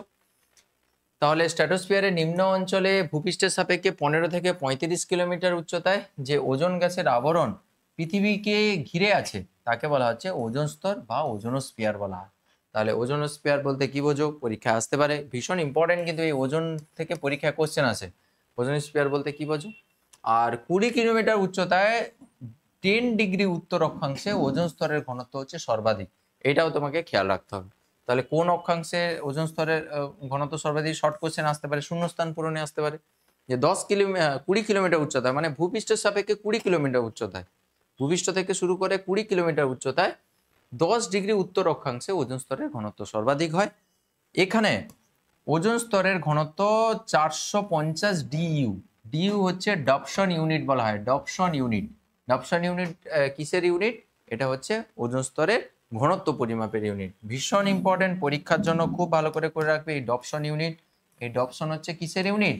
এটা হচ্ছে ওজোন স্তর, ওজনের ঘনত্ব পরিমাপের একক। এটা ভীষণ ইম্পর্টেন্ট, পরীক্ষার জন্য আসতে পারে। এই যে ডপসন ইউনিট, ওজোন স্তর এর ঘনত্ব পরিমাপের ইউনিট। ওজোন স্তরের ঘনত্ব পরিমাপের ইউনিট হচ্ছে ডপসন ইউনিট। এটা ওজনের একটা অণু দেওয়া রয়েছে আর কি। ওজন অ্যাকচুয়ালি এরকম দেখতে হয়, এরকম করে ওজন। তাহলে এটা অক্সিজেনের একটা পরমাণু, এখানে অক্সিজেনের পরমাণু, অক্সিজেনের পরমাণু, এটা ডাবল বন্ড, ডাবল বন্ড, এটা সিঙ্গেল বন্ড। হ্যাঁ, এটা একটা অক্সিজেনের অণু দেওয়া রয়েছে, বুঝতে পেরেছো? আচ্ছা, এরপরে হচ্ছে ওজোন স্তরের উৎপত্তি। ওজোন স্তর কিভাবে তৈরি হয়, দুটো জিনিস আমাদের পড়তে হবে, ওজোন স্তর কিভাবে তৈরি হয় এবং ওজোন স্তর কিভাবে ধ্বংস হয়। এবং তার সঙ্গে আরেকটা জিনিস জানতে হবে, সেটা হচ্ছে ওজোন স্তর এই ক্ষয়কার্যের জন্য কি দায়ী, কে দায়ী, এবং ওজোন স্তরকে ক্ষয়কার্য থেকে বাঁচানোর জন্য কি ভূমিকা আমাদের পালন করা দরকার। এই ওজোন স্তর সম্বন্ধে বারবার বলছি, কিন্তু ওজোন রিলেটেড সমস্ত কিছু কিন্তু আমাদের পরীক্ষার জন্য খুব ভালো করে পড়তে হবে। ওজোন স্তর তাহলে তোমাদের বলেছি যে এটা যদি ভূপৃষ্ঠ হয়, এটা যদি ভূপৃষ্ঠ হয়, তার উপরে ট্রপোস্ফিয়ার, তারপরে হচ্ছে স্ট্র্যাটোস্ফিয়ার। তাহলে ট্রপোস থেকে এই স্ট্র্যাটোর মাঝখানে এইরকম একটা জায়গায় হচ্ছে কি রয়েছে, আমাদের ওজোন স্তর রয়েছে। এখানে এইরকম জায়গায় একটা ওজোন স্তর রয়েছে। এটা ট্রপো যদি হয়, এটা ট্রপো, এটা হচ্ছে স্ট্র্যাটো। তাহলে এই ট্রপো আর স্ট্র্যাটোর মাঝখানে এইরকম একটা জায়গায় আর কি, ঠিক আছে। যদিও তার লেয়ারটা একটু আগে থেকে শুরু হয়, তো মোটামুটি এটা ওজোন লেয়ার আমি বলতে পারি আর কি, ওজোন লেয়ার আমি মোটামুটি বলতে পারি। তো এইখানে কি হয়, সূর্য থেকে অতিবেগুনি রশ্মি আসে। এই অতিবেগুনি রশ্মির একটা রশ্মি ইউভি রে, যেটাকে অতিবেগুনি রশ্মিকে ইংরেজিতে কি বলা হয়? আল্ট্রাভায়োলেট রে। Ultraviolet, UV, ultraviolet. তো এই ইউভি রেকে আমরা আল্ট্রাভায়োলেট রেও বলি, আল্ট্রাভায়োলেট রে বা ইউভি সংক্ষেপে আমরা বলি। বা অতিবেগুনি রশ্মি বাংলাতে বলা হয় অতিবেগুনি রশ্মি। আল্ট্রা, অতি ভায়োলেট, বেগুনি, রে, রশ্মি, আল্ট্রাভায়োলেট রে। তো এই আল্ট্রাভায়োলেট রে এর একটা বিশেষ টাইপের হচ্ছে তরঙ্গ, যেটা হচ্ছে ইউভিসি টাইপের তরঙ্গ আর কি। এই সি, এইটা একটা ক্যাটাগরির একটা তরঙ্গ আর কি। একটু পরে তোমাদের দেখাবো যে ইউভিসি টাইপ একটা তরঙ্গ হয়, যেটা তরঙ্গ দৈর্ঘ্য একটা নির্দিষ্ট মানের হয়। ওই তরঙ্গই শুধুমাত্র কি করতে পারে, এই ওজোন স্তরকে ক্ষতিগ্রস্ত করতে পারে। তো কি হয়, সূর্য থেকে ইউভিসি এই রশ্মিটা আসে, ক্ষুদ্র তরঙ্গ দৈর্ঘ্যের এই রশ্মিটা আসে। এই রশ্মিটা ওজোন স্তর কিন্তু শোষণ করে। এই রশ্মিকে কে শোষণ করে? ওজোন স্তর শোষণ করে। ইউভিসি এই রশ্মিটাকে ওজোন স্তর শোষণ করলো। ওজোন স্তর শোষণ করে কি করে, এখানে কি থাকে গো? এখানে অক্সিজেন থাকে, অক্সিজেন, ওজোন সবকিছুই রয়েছে। তাহলে প্রথমে কি হবে, এই অক্সিজেনের যে অণুটা, অক্সিজেন তো এই ওজোন লেয়ারে এখানে রয়েছে, অক্সিজেনও রয়েছে, ওজোনও রয়েছে। এই অক্সিজেনের অণুটা কি হয়, এই যে সূর্য থেকে যে ইউভিসি টাইপের যে রশ্মিটা আসছে, সেই বাবুরাম কি করে, এই ওজোন অক্সিজেনের অণুটাকে কি করে, ভেঙে দেয়। ভেঙে দুটো অক্সিজেনের পরমাণুতে পরিণত করে, ও পরমাণু। পরের দিকে তোমরা পড়বে, এগুলো অ্যাকচুয়ালি মুক্তমূলক তৈরি করে। মুক্তমূলক মানে ডট তৈরি করে, এরকম করে ডট তৈরি হয় আর কি, ফ্রি রেডিক্যাল যাকে বলা হয়। এখন আপাতত তুমি খেয়াল রাখো, দুটো অক্সিজেনের পরমাণু মিলে একটা অক্সিজেনের অণু ছিল। এই সূর্য থেকে আসা ইউভিসি টাইপের যে রশ্মি, যেটা ক্ষুদ্র তরঙ্গ দৈর্ঘ্যের রশ্মি, ওটার প্রভাবে এই অক্সিজেনের অণুটা ভেঙে কি হয়, দুটো অক্সিজেনের পরমাণুতে পরিণত করে, ঠিক আছে। এই যে অক্সিজেনের পরমাণু, এইগুলো কিন্তু ভীষণ ডেঞ্জারাস। বাবুরাম কি করে, এই মুক্ত অক্সিজেনের পরমাণু কার সঙ্গে পরে আবার যুক্ত হবে? এখানে তো অক্সিজেনের তো অভাব নেই, অক্সিজেনের তো অণু তো রয়েছে, এখানে অক্সিজেনও রয়েছে আর ওজনও রয়েছে, অক্সিজেনের অণুও রয়েছে আর ওজনও রয়েছে। এই অক্সিজেনের অণুর সঙ্গে এই যে অক্সিজেনের পরমাণু যেটা ভেঙে গেল, ওই পরমাণুটা একটা অক্সিজেনের অণুর সঙ্গে আবার যুক্ত হবে, দিয়ে ওজন গ্যাস উৎপন্ন করলো। তাহলে যদি এখানে যে অক্সিজেনটা ছিল, সেই অক্সিজেনটা যদি এইরকম অক্সিজেনের পরমাণুর সঙ্গে যদি যুক্ত হয়, তাহলে ওজন যদি তৈরি করে, তাহলে তো বলবে স্যার এখানে অক্সিজেনের তো তাহলে মানে ওজনের তো এখানে লেয়ারটা তাহলে পুরো হচ্ছে, ওজন তো তৈরি হচ্ছে, তাহলে ওজনের এখানে এখানে হচ্ছে উৎপত্তি ঘটছে, ওজন গ্যাসের হচ্ছে এখানে উৎপত্তি ঘটছে, ও থেকে ও এর সঙ্গে O2 যুক্ত হয়ে এখানে হচ্ছে কি উৎপন্ন হচ্ছে, ওজনের অণু উৎপন্ন হচ্ছে। এরপরে এই যে ওজনের অণু, এই ওজনের অণু এখানে তো তৈরি হলো, দেখবে ভালো করে খেয়াল রাখবে, এখানে অক্সিজেন ছিল, O2 ছিল, অক্সিজেন অক্সিজেন পরমাণু উৎপন্ন হলো। এই অক্সিজেনের পরমাণু এখানকার যে এক্সিস্টিং যে অক্সিজেনের অণু ছিল, এটা তো অক্সিজেনের অণু, তার সঙ্গে যুক্ত হয়ে ও কি করলো, ওজনের অণু তৈরি করলো। এটা হলো ওজোন গ্যাস তৈরির পদ্ধতি, এটা হলো ওজোন গ্যাস তৈরির পদ্ধতি। এরপরে ওজোন অণু আবার কি করে, ইউভি রশ্মির দ্বারা আবার পুনরায় ভাঙতে শুরু করে। মানে এ তৈরি হলো একবার, আবার ইউভি রশ্মি যখন সূর্য থেকে যে ইউভি রশ্মি যেগুলো আসছে, ইউভি রশ্মি যেগুলো আসছে সূর্য থেকে যে ইউভি রশ্মি আসছে, এই ইউভি রশ্মির প্রভাবে ও কি করে, ইউভি রশ্মির প্রভাবে এখানকার যে ওজন যেটা উৎপন্ন হলো, ও আবার কি করলো, ভাঙতে শুরু করলো। ও আবার ভেঙে কি উৎপন্ন করে, ওজন যদি ভাঙে কি হবে, একটা অক্সিজেনের পরমাণু আর একটা অক্সিজেনের অণু তৈরি করে, একটা ও পরমাণু একটা O2 অণু তৈরি করে, এটা অণু, এটা হচ্ছে পরমাণু, ঠিক আছে। এই যে অক্সিজেনের পরমাণু যেটা উৎপন্ন হলো, এ আবার পুনরায় কি করে, ওজনের সঙ্গে যুক্ত হয়ে যায়, ওজনের সঙ্গে যুক্ত হয়ে অক্সিজেনের অণু তৈরি করে। তাহলে ভেবে দেখো একটু, অক্সিজেন ওজন এখানে তৈরি হয়েছিল, কিন্তু যে ওজনটা তৈরি হয়েছিল সেই ওজনটা আবার ইউভিসি টাইপের যে রশ্মিটা, তার প্রেজেন্সে আবার ভেঙে গিয়ে অক্সিজেনের পরমাণু এবং অক্সিজেনের অণু তৈরি করছে। এই যে অক্সিজেনের পরমাণু যেটা ওই ওজন থেকে উৎপন্ন হলো, সেই অক্সিজেনের পরমাণু আবার ওজনের সঙ্গে বিক্রিয়া করে ও অক্সিজেনের অণু করে দিল। তাহলে দেখো এখানে যে ওজনটা তৈরি হয়েছিল, সেই ওজনটা তো ধীরে ধীরে এইভাবে ডিসোসিয়েট করছে, ইউভি রশ্মির প্রভাবে অক্সিজেনের পরমাণু তৈরি করছে, এই পরমাণু আবার অক্সিজেনের যেটা এখানে তৈরি হয়েছিল তার সঙ্গে আবার যুক্ত হয়ে অক্সিজেনের অণু তৈরি করে দিচ্ছে। তাহলে এখানে ওজনের অণু তৈরিও হচ্ছে, এখানে তৈরি হচ্ছে, এখানে তৈরি হচ্ছে, এখানে তৈরি হচ্ছে, আর এখানে হচ্ছে ভাঙছে, এখানে হচ্ছে ভাঙছে, এখানে ভাঙছে, এখানে তৈরি হচ্ছে ওজন, এখানে তৈরি হচ্ছে, আর এখানে ভাঙছে। তাহলে অ্যাট দ্য সেম টাইম কিন্তু এখানে এই দুটো ঘটনাই কিন্তু সাইমালটেনিয়াসলি চলছে, ওজন অণু তৈরিও হচ্ছে, ওজন অণু ভাঙছেও এখানে। তাহলে এই যে বিক্রিয়ার মাধ্যমে এই যে অক্সিজেনের পরমাণু তৈরি হচ্ছে, এইটা কিন্তু এখানে ভীষণ ক্রুশাল স্টেপ, এইটার জন্যই কিন্তু এখানে ডিস্ট্রাকশনটা মানে এই ডিস্ট্রয়টা হচ্ছে, এই ওজনের অণু ডিস্ট্রয়টা হচ্ছে, ঠিক আছে। তাহলে অ্যাট দ্য সেম টাইম তৈরিও হচ্ছে আবার ভাঙছেও। এবার যদি কোনো কারণে এইরকম সিনারি হয় যে প্রচুর পরিমাণে ইউভি সি টাইপের রশ্মি চলে এসেছে, তাহলে বেশি করে শোষণ করেছে, তাহলে যে পরিমাণ ওজন ছিল সেই ওজনগুলো কি হচ্ছে, বেশি করে হচ্ছে অক্সিজেনের অণুতে পরিণত হচ্ছে, মানে ভেঙে যাচ্ছে বেশি করে ওজন, কিন্তু তার তুলনায় তৈরি হচ্ছে কম। তাহলে সেক্ষেত্রে কিন্তু খুব বিপজ্জনক।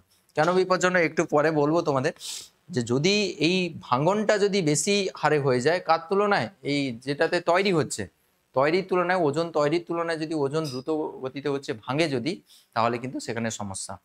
একটু পরে আমি এটা নিয়ে ডিসকাস করবো যে ওজন যদি বেশি পরিমাণে যদি ভাঙে তাহলে কি সমস্যা হয়।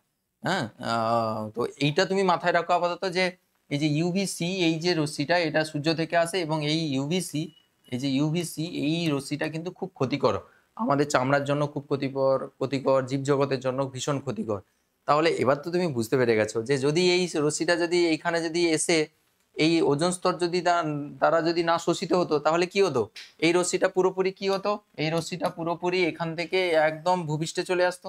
এটা তো ভূপৃষ্ঠ, এটা তো ভূপৃষ্ঠ, তাহলে এখান থেকে সরাসরি ভূপৃষ্ঠে চলে আসতো। ওজন তো শোষণ যদি না করতো, তাহলে যদি এখানে ভূপৃষ্ঠে চলে আসতো, তাহলে এই ইউভিসি রশ্মির যেই এফেক্টটা, যে ক্ষতিকর এফেক্টটা, সেটা তাহলে আমাদের মনুষ্য প্রজাতির উপরে পড়তো, আমাদের জীবজগতের উপরে পড়তো, স্কিন ক্যান্সার তৈরি হতো, স্কিন ক্যান্সার হতো, তারপরে জীবজগৎ মানে ছোট ছোট যে উদ্ভিদ প্রাণী, এগুলো হচ্ছে ধীরে ধীরে মারা যেতে শুরু করতো, অনেক কিছু সমস্যা হয়, যেটা আমরা পরে ডিসকাস করব। তাহলে এটা মোটামুটি একটা আইডিয়া পেয়ে গেলে যে ইউভিসি একটা ক্ষতিকারক হচ্ছে রশ্মি, যেটাকে কিন্তু শোষণ করে রাখে ওজোন স্তর, এবং ওজোন স্তর যদি এই রকম যদি কাজ কখনো করে যে ওজোন স্তরে ভাঙন বেশি হচ্ছে তৈরির তুলনায়, তাহলে কিন্তু বিপজ্জনক। তার কারণ সেক্ষেত্রে কিন্তু ইউভিসিটা এই ছিদ্র মানে এই যে ওজনের লেয়ারটাকে ভেদ করে, ও লেয়ারটাকে ভেদ করে তাহলে ভেতরে ঢুকে যাবে। হ্যাঁ, এটা কিন্তু খুব বিপজ্জনক, তাই না? বুঝতে পেরেছো? তো এই ওজোন স্তর তো ভাঙলো, তাহলে ওজোন স্তর এই যে ভাঙা করার যে ব্যাপারটা, তাহলে ওই ওজোন স্তরের মধ্যেই কিন্তু সীমাবদ্ধ। এবার হচ্ছে প্রবলেমটা একটা অন্য জায়গায়। ওজোন স্তর তার সেখানে এসে ওজোন অক্সিজেনে ভাঙছে, আবার অক্সিজেন আবার ও পরমাণুর সঙ্গে যুক্ত হয়ে ওজোন তৈরি করছে, দ্যাটস ফাইন, অ্যাবসলিউটলি ফাইন। তারা ভাঙা করার খেলা করে মোটামুটি সেই লেয়ারটাকে মোটামুটি সেই একই রকম পুরু রাখছে। প্রবলেম হয়ে যাবে যদি আমি কি বলেছি, যদি ভাঙার হারটা যদি বেশি হয়ে যায়, ওজন ভাঙছে বেশি তৈরির তুলনায়, তখন কিন্তু মুশকিল। এবার ভাঙবে কখন বেশি, তার তো যেখানে যা চলছিল সে ভাঙা করা যেখানে যা চলছিল সেই লেয়ারে ঠিকঠাক ছিল, কিন্তু প্রবলেম হচ্ছে আমাদের মনুষ্য প্রজাতির কিছু ক্রিয়াকলাপের দরুন এমন কিছু কিছু গ্যাস তৈরি হয়, যে সকল গ্যাসীয় পদার্থ সমূহ এই ওজোন স্তরে পৌঁছে যায়। ওজোন স্তরে পৌঁছে গিয়ে ও কিন্তু ওজোন স্তরের ভাঙন ঘটাতে সাহায্য করে। ভাঙন ঘটায় মানে O3 ভেঙে O2 তৈরি করবে, সেই ও আবার পুনরায় যুক্ত হয়ে সে মোটামুটি সে আর ওজনে আর ফিরতে পারবে না, সে ওজোন গ্যাসকে বরং ভাঙতে সাহায্য করবে, ডিস্ট্রাকশন করবে, মানে ডিস্ট্রয় করবে। এই এই এই রিয়াকশনটা করতে সাহায্য করবে আর কি, মানে এইভাবে ওজনকে ভেঙে দিতে সাহায্য করবে। কারা? আমাদের ভূপৃষ্ঠ থেকে কিছু পরিমাণ গ্যাস গিয়ে ওই কাজটা করতে পারে। এরা তো তার নিজেদের কাজ নিজেরা করছিল, কিন্তু এক্সট্রা প্রবলেম হচ্ছে যে এই ভূপৃষ্ঠে কিছু এমন কার্যকলাপ আমরা করে থাকি বা এমন কিছু গ্যাস এখান থেকে প্রোডাকশন হয় যে গ্যাসগুলো ওই ওজোন স্তরে গিয়ে এই ওজোন গ্যাসকে ভাঙতে বেশি করে হেল্প করে। অর্থাৎ তৈরির তুলনায় ভাঙন বেশি হয়ে যাচ্ছে, যে প্রবলেমটা হওয়ার সেই প্রবলেমটা হবে। তুমি ঠিক ধরেছো। তাহলে এইটাই হচ্ছে সেই প্রবলেম আর কি, যে ওজোন স্তর ধ্বংসে এই NO এবং NO2 এবং CFC গ্যাস, এই তিনটা এমন টাইপের গ্যাস ভীষণ ডেঞ্জারাস। এই নাইট্রাস অক্সাইড এবং নাইট্রোজেন ডাই অক্সাইড এবং আরেকটা হচ্ছে ক্লোরোফ্লুরোকার্বন। CFC কথার অর্থ হচ্ছে ক্লোরোফ্লুরোকার্বন। কি এটা? Chlorofluorocarbon, chloro CHLORO, chloro FLUORO, fluoro carbon. ঠিক আছে, ক্লোরোফ্লুরোকার্বন CFC বলা হয়। মানে এই সকল যৌগে কি থাকবে? কার্বন থাকবে, ক্লোরিন থাকবে আর ফ্লুরিন থাকবে। কার্বন ক্লোরিন ফ্লুরিন থাকলেই ওটাকে ক্লোরোফ্লুরোকার্বন বলা হয়। এই সকল গ্যাসগুলো কোত্থেকে যায়? ভূপৃষ্ঠ থেকে যায়। ওজোন স্তরে থাকে না, কিন্তু এগুলো ভূপৃষ্ঠ থেকেই ওই সকল গ্যাসগুলো ওখানে যায়, ওজোন স্তরে যায়। ওজোন স্তরের সঙ্গে ওজোন স্তরের O3 সঙ্গে, ওজনের সঙ্গে তো O3 সঙ্গে কি করে? এই বায়ুরাম সব বিক্রিয়া করে দেয়। CFC, NO, NO2 এগুলো হচ্ছে সব বিক্রিয়া করে দেয়। কার সঙ্গে বিক্রিয়া করে? ওজনের সঙ্গে বিক্রিয়া করে ওজনকে ভেঙে O2 তে পরিণত করে দেয়, অক্সিজেন গ্যাসে পরিণত করে দেয়। তাহলে ওজন তাহলে কি হবে? গঠনের তুলনায় ভাঙন বেশি হচ্ছে, সেখানে তো তার গঠন ভাঙন চলছিল, কিন্তু এক্সট্রা তুমি এখান থেকে গ্যাসকে পাঠিয়ে কি করছো? গঠনের তুলনায় ভাঙছো বেশি করে। তাহলে কি হবে? ওজোন স্তরটা যে পুরু ছিল সে ধীরে ধীরে এরকম পাতলা হতে শুরু করবে, পাতলা হতে শুরু করবে, পাতলা হতে শুরু করবে। পাতলা হলে উপর থেকে বাবুরাম কে আসছে? UVC আসছে। UVC এসে কি করবে? প্যাক করে ঢুকে যাবে। তোমার এটা যদি পাতলা করে দাও তাহলে উপর থেকে এসে টুক করে তুলে নিয়ে পালিয়ে যাবে, মানে পালিয়ে নিয়ে পালিয়ে যাবে তুলে নিয়ে পালিয়ে এখান থেকে এসে সুন্দর করে ঢুকে যাবে। তাহলে তো এলে তোমার স্কিনে টিনে ক্যান্সার সৃষ্টি হবে, যেটা আমরা বলবো ব্যাড এফেক্টসগুলো। তো এইটাই এখানে রয়েছে আর কি, যে ওজোন স্তর ধ্বংস করে এই সকল গ্যাসগুলো ভীষণ ইম্পর্টেন্ট। প্রাকৃতিক এবং মনুষ্যসৃষ্ট কারণে ওজোন গ্যাস সৃষ্টির তুলনায় ধ্বংস বেশি হয়। স্ট্র্যাটোস্ফিয়ারে অন্তর্গত ওজোন স্তরটি প্রায় সর্বত্র কম বেশি পাতলা হয়ে যাচ্ছে। কেন পাতলা হয়ে যাচ্ছে এবার বুঝতে পেরেছো? ওজোন তো রিয়াকশন করে দিচ্ছে, তাই না? ওই জন্য ওজনের লেয়ারটা ধীরে ধীরে পাতলা হয়ে যাচ্ছে। একে ওজোন স্তরের অবক্ষয় বলা হয়। ভীষণ ইম্পর্টেন্ট, পরীক্ষার জন্য খুব ভালো করে রাখবে। ওজোন স্তরের অবক্ষয় বলতে কি বোঝো? পরীক্ষায় কিন্তু আসতে পারে এই সকল কোশ্চেন। ওজোন রিলেটেড সমস্ত জিনিস নো কম্প্রোমাইজ, সব ভালো করে রাখতে হবে। এবার ওজোন স্তর ধ্বংসে এই সকল গ্যাসগুলোর কি ভূমিকা, এটাও কিন্তু পরীক্ষার জন্য ভীষণ ইম্পর্টেন্ট। এই যে অতি ক্ষুদ্র যে তরঙ্গ দৈর্ঘ্য, যেগুলো অতি ক্ষুদ্র যে ইউভিসি টাইপের যে তরঙ্গ, হ্যাঁ, ইউভিসি টাইপের যে তরঙ্গ, যার তরঙ্গ দৈর্ঘ্য হচ্ছে 208 ন্যানোমিটার, তাই তো? 208 ন্যানোমিটার তো, হ্যাঁ।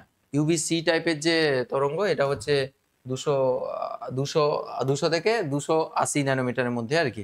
তো 208 এখানে ধরেছে।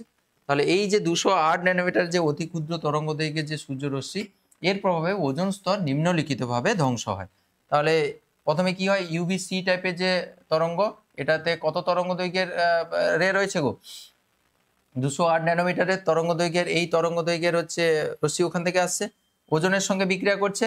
ওজনের সঙ্গে বিক্রিয়া করে ওরা কি অক্সিজেনের পরমাণু এবং অক্সিজেনের অণু তৈরি করছে। এই অক্সিজেনের পরমাণু আবার অক্সিজেনের সঙ্গে যুক্ত হয়ে কি উৎপন্ন করছে?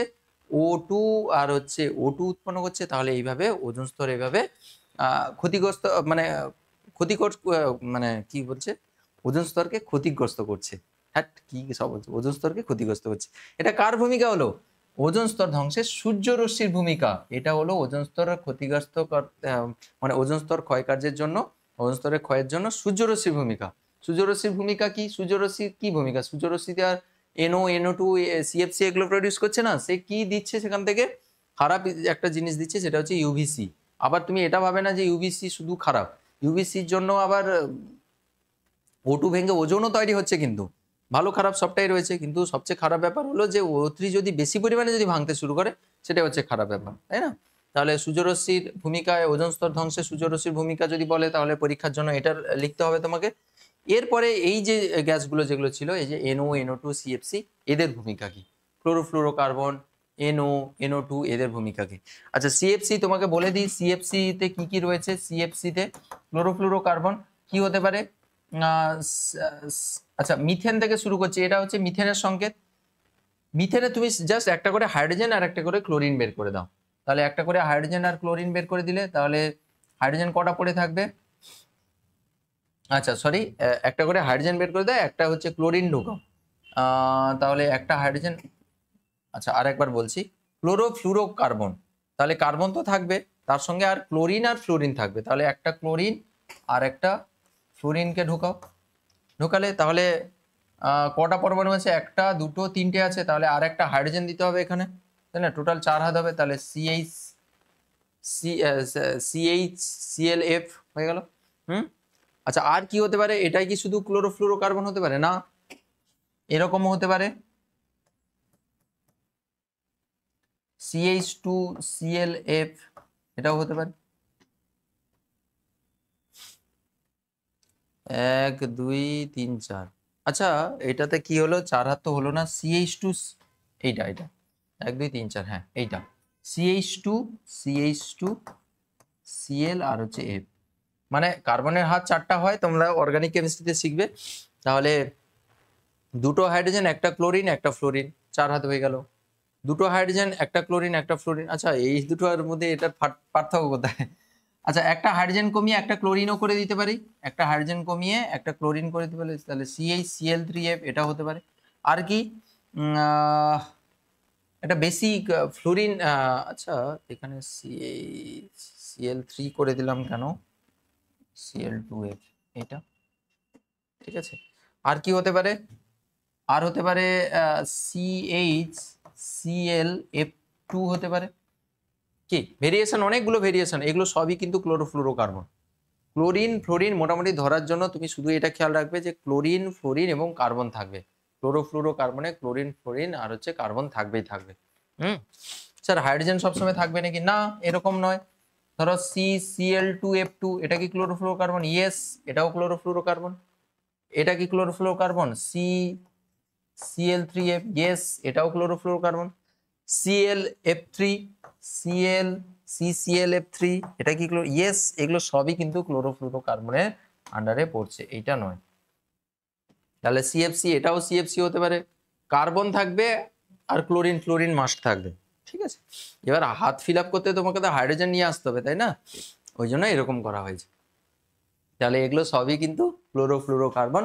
তাহলে কার্বনের সঙ্গে ক্লোরিন থাকবে, ফ্লোরিন থাকবে। এবার যদি একটা ক্লোরিন একটা ফ্লোরিন দাও, টোটাল তো কার্বনের 4 হাত করতে হবে। কার্বনের সঙ্গে যেন 4টা মেম্বার থাকে, তুমি এইটা সবসময় খেয়াল রাখবে, কার্বনের জন্য 4টা হাত থাকে, 4টা মেম্বার থাকে।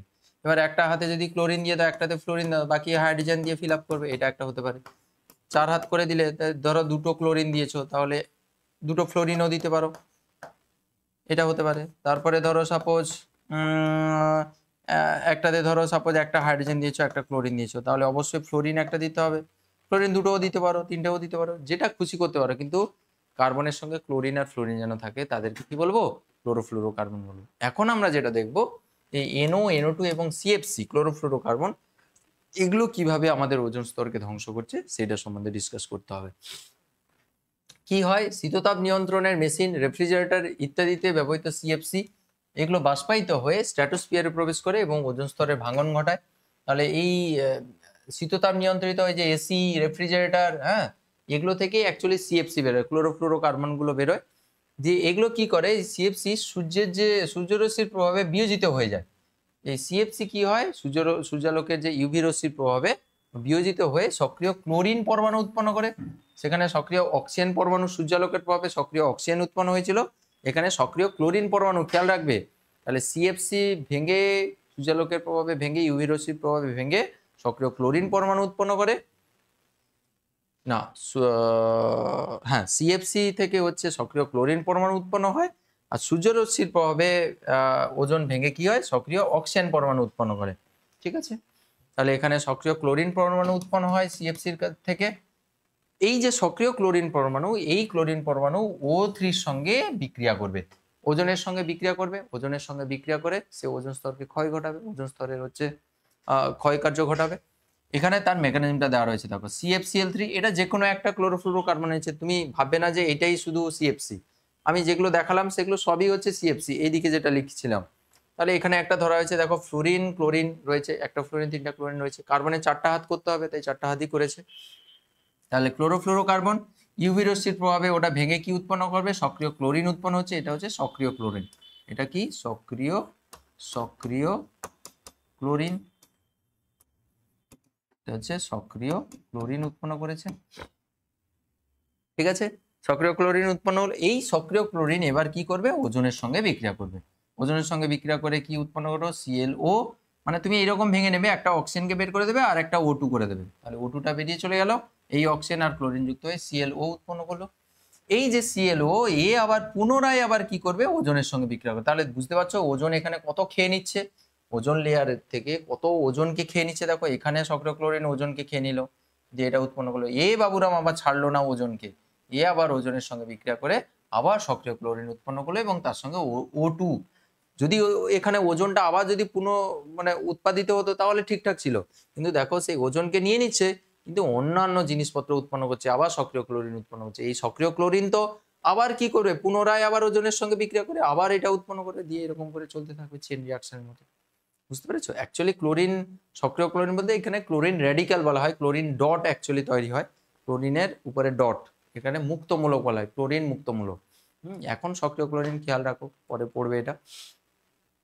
তো বুঝতে পারছো তো যে এই ক্লোরোফ্লুরোকার্বন, যে কোনো ক্লোরোফ্লুরোকার্বন দিতে পারো, এটা এইখানে এই উদাহরণ দিয়েছে, তোমাকে যদি এই রকম দেওয়া হতো, এইটা দিয়ে যদি করা হতো একই স্টাইলে তুমি করবে, এখান থেকে একটা ক্লোরিনকে বের করে দেবে, ক্লোরিনকে যদি বের করে দাও বাকি কি পড়ে থাকবে গো, একটা ক্লোরিনকে বের করে দেবে CF2Cl, তখন CF2Cl এখানে লিখবে, কোনো অসুবিধা নেই, একটা Cl কে মোটামুটি এখানে বের করে দিতে হবে, তারপরে পরে যেরকম ছিল সেরকম করে দেবে। সুতরাং তুমি শুধু এইটা দিয়েছে, এইটা দিয়ে তুমি মুখস্থ করছো আর এইটা দিয়ে দিলে তুমি করতে পারছো না, এরকম করলে করা হবে না, করা যাবে না এরকম।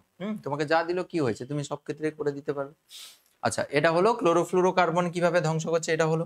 তাহলে কার কার ভূমিকা পড়লাম, প্রথমে সূর্যরশ্মির ভূমিকা পড়লাম ওজোন স্তর ধ্বংসের জন্য, 2 নম্বর পড়লাম CFCর ভূমিকা পড়লাম, পরীক্ষার জন্য ভীষণ ইম্পর্টেন্ট CFC কিভাবে ক্ষতিগ্রস্ত করে।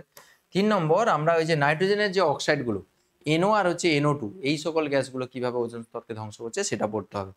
NO গ্যাস কি করে, NO গ্যাস ওজনের সঙ্গে বিক্রিয়া করছে, ওজোন লেয়ারে যে ওজনটা রয়েছে, NO গ্যাস এই ওজনের সঙ্গে বিক্রিয়া করে, প্রথমে NO2 উৎপন্ন করে আর এই O3 ভেঙে কি হয়, O2 তে পরিণত হয়। তাহলে এখান থেকে একটা অক্সিজেন বেরোলো, দিয়ে এর সঙ্গে যুক্ত হয়ে NO2 উৎপন্ন করলো, আর এই O3টা ভেঙে O2 তে পরিণত হলো। দেখো ওজন ছিল কিন্তু হয়ে গেল O2, অক্সিজেন গ্যাস, তাহলে কত প্রবলেম হয়ে গেল, ভেঙে গেল তো, নষ্ট হয়ে গেল।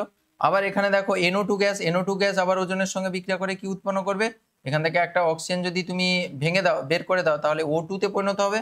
আবার এখান থেকেও একটা অক্সিজেন, মানে এটা এখান থেকে তুমি এরকম ভাবে একটা NO কে বের করে নাও, প্লাস একটা অক্সিজেন বের করে নাও NO2 থেকে, এই অক্সিজেন আবার এখান থেকে একটা অক্সিজেন, ওরা মিলে কি হচ্ছে O2। তাহলে এখান থেকে যদি একটা অক্সিজেন বের করে নাও, একটা অক্সিজেন প্লাস হচ্ছে O2 এখান থেকে আসছে, এই অক্সিজেন মিলে O2 একটা, আবার এমনিতেও একটা O2 এখানে তৈরি ছিল, তাহলে দুটো O2 আর এখানে একটা NO। ওটা বুঝতে পেরেছো, তোমাকে প্র্যাকটিস করে মনে রাখতে হবে, আর কোনো লজিক নেই। তাহলে এখান থেকে একটা অক্সিজেনকে বের করে দিয়ে একটা O, ঠিক আছে, এই O আর এখানকার একটা অক্সিজেন মিলে O2 হলো, আর একটা O2 তো আগে থেকে পেয়েছি, আর এখান থেকে যে অক্সিজেনটা বেরিয়েছিল, যে অক্সিজেন বেরিয়ে যেতে NO উৎপন্ন হচ্ছে, এই NOটা সরাসরি লিখে দেবে। তাহলে দেখো সব ক্ষেত্রেই কিন্তু এই রিয়াকশনগুলো মুখস্থ করতে হবে, আর কিছু উপায় নেই এখানে, এইভাবে মুখস্থ করতে হবে। তাহলে এখান থেকে একটা O3, এখান থেকে NO3 কে নষ্ট করছে, NO2ও কিন্তু O3 কে নষ্ট করছে এখানে। ঠিক আছে, তো এই বিক্রিয়ার ফলে NO এর পরিমাণ এনও এর পরিমাণ কমছে না, কিন্তু O3 অণু বিয়োজিত হতে থাকে। তাহলে এনওর পরিমাণ কি এখানে কমছে? এনও তো কিন্তু একই রকম রয়েছে, শুধু O3 কে শুধুমাত্র এখানে নষ্ট করে দেওয়া হচ্ছে। তাহলে ওজোন স্তর এইভাবে ধীরে ধীরে পাতলা হতে থাকছে। ঠিক আছে, এখানে একটু আগে যেটা ডিসকাস করছিলাম, সূর্যের অতিবেগুনি রশ্মি 200 থেকে 280 ন্যানোমিটার তরঙ্গ দৈর্ঘ্যের রশ্মিকে বলা হয় ইউভিসি টাইপ, এবং 280 থেকে 320 ন্যানোমিটারের যে রশ্মিগুলো ওইগুলোকে বলা হয় ইউভিবি টাইপ। তাহলে ইউভিবি আর হচ্ছে ইউভিসি। ইউভিসি টাইপের যে তরঙ্গগুলো ওগুলো হচ্ছে বেশি ক্ষতি করে। এগুলো হচ্ছে এর তুলনায় ক্ষুদ্রতর, তাহলে ক্ষুদ্র তরঙ্গ দৈর্ঘ্যের এনার্জি হচ্ছে বেশি হয়, শক্তি বেশি হয়, ওরাই হচ্ছে ওজনকে শোষণ করতে হেল্প করে। আচ্ছা, পরিবেশে ওজোন স্তরের গুরুত্ব আমরা একটু আগে ডিসকাস করেছি, যে ওজোন স্তর কি করে, সূর্যের যে উপর থেকে যেটা ইউভি রে আসে ওইটাকে শোষণ করতে সাহায্য করে।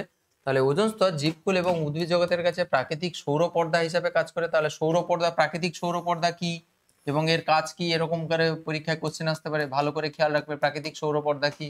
ওজোন স্তরকে প্রাকৃতিক সৌর পর্দা বলে।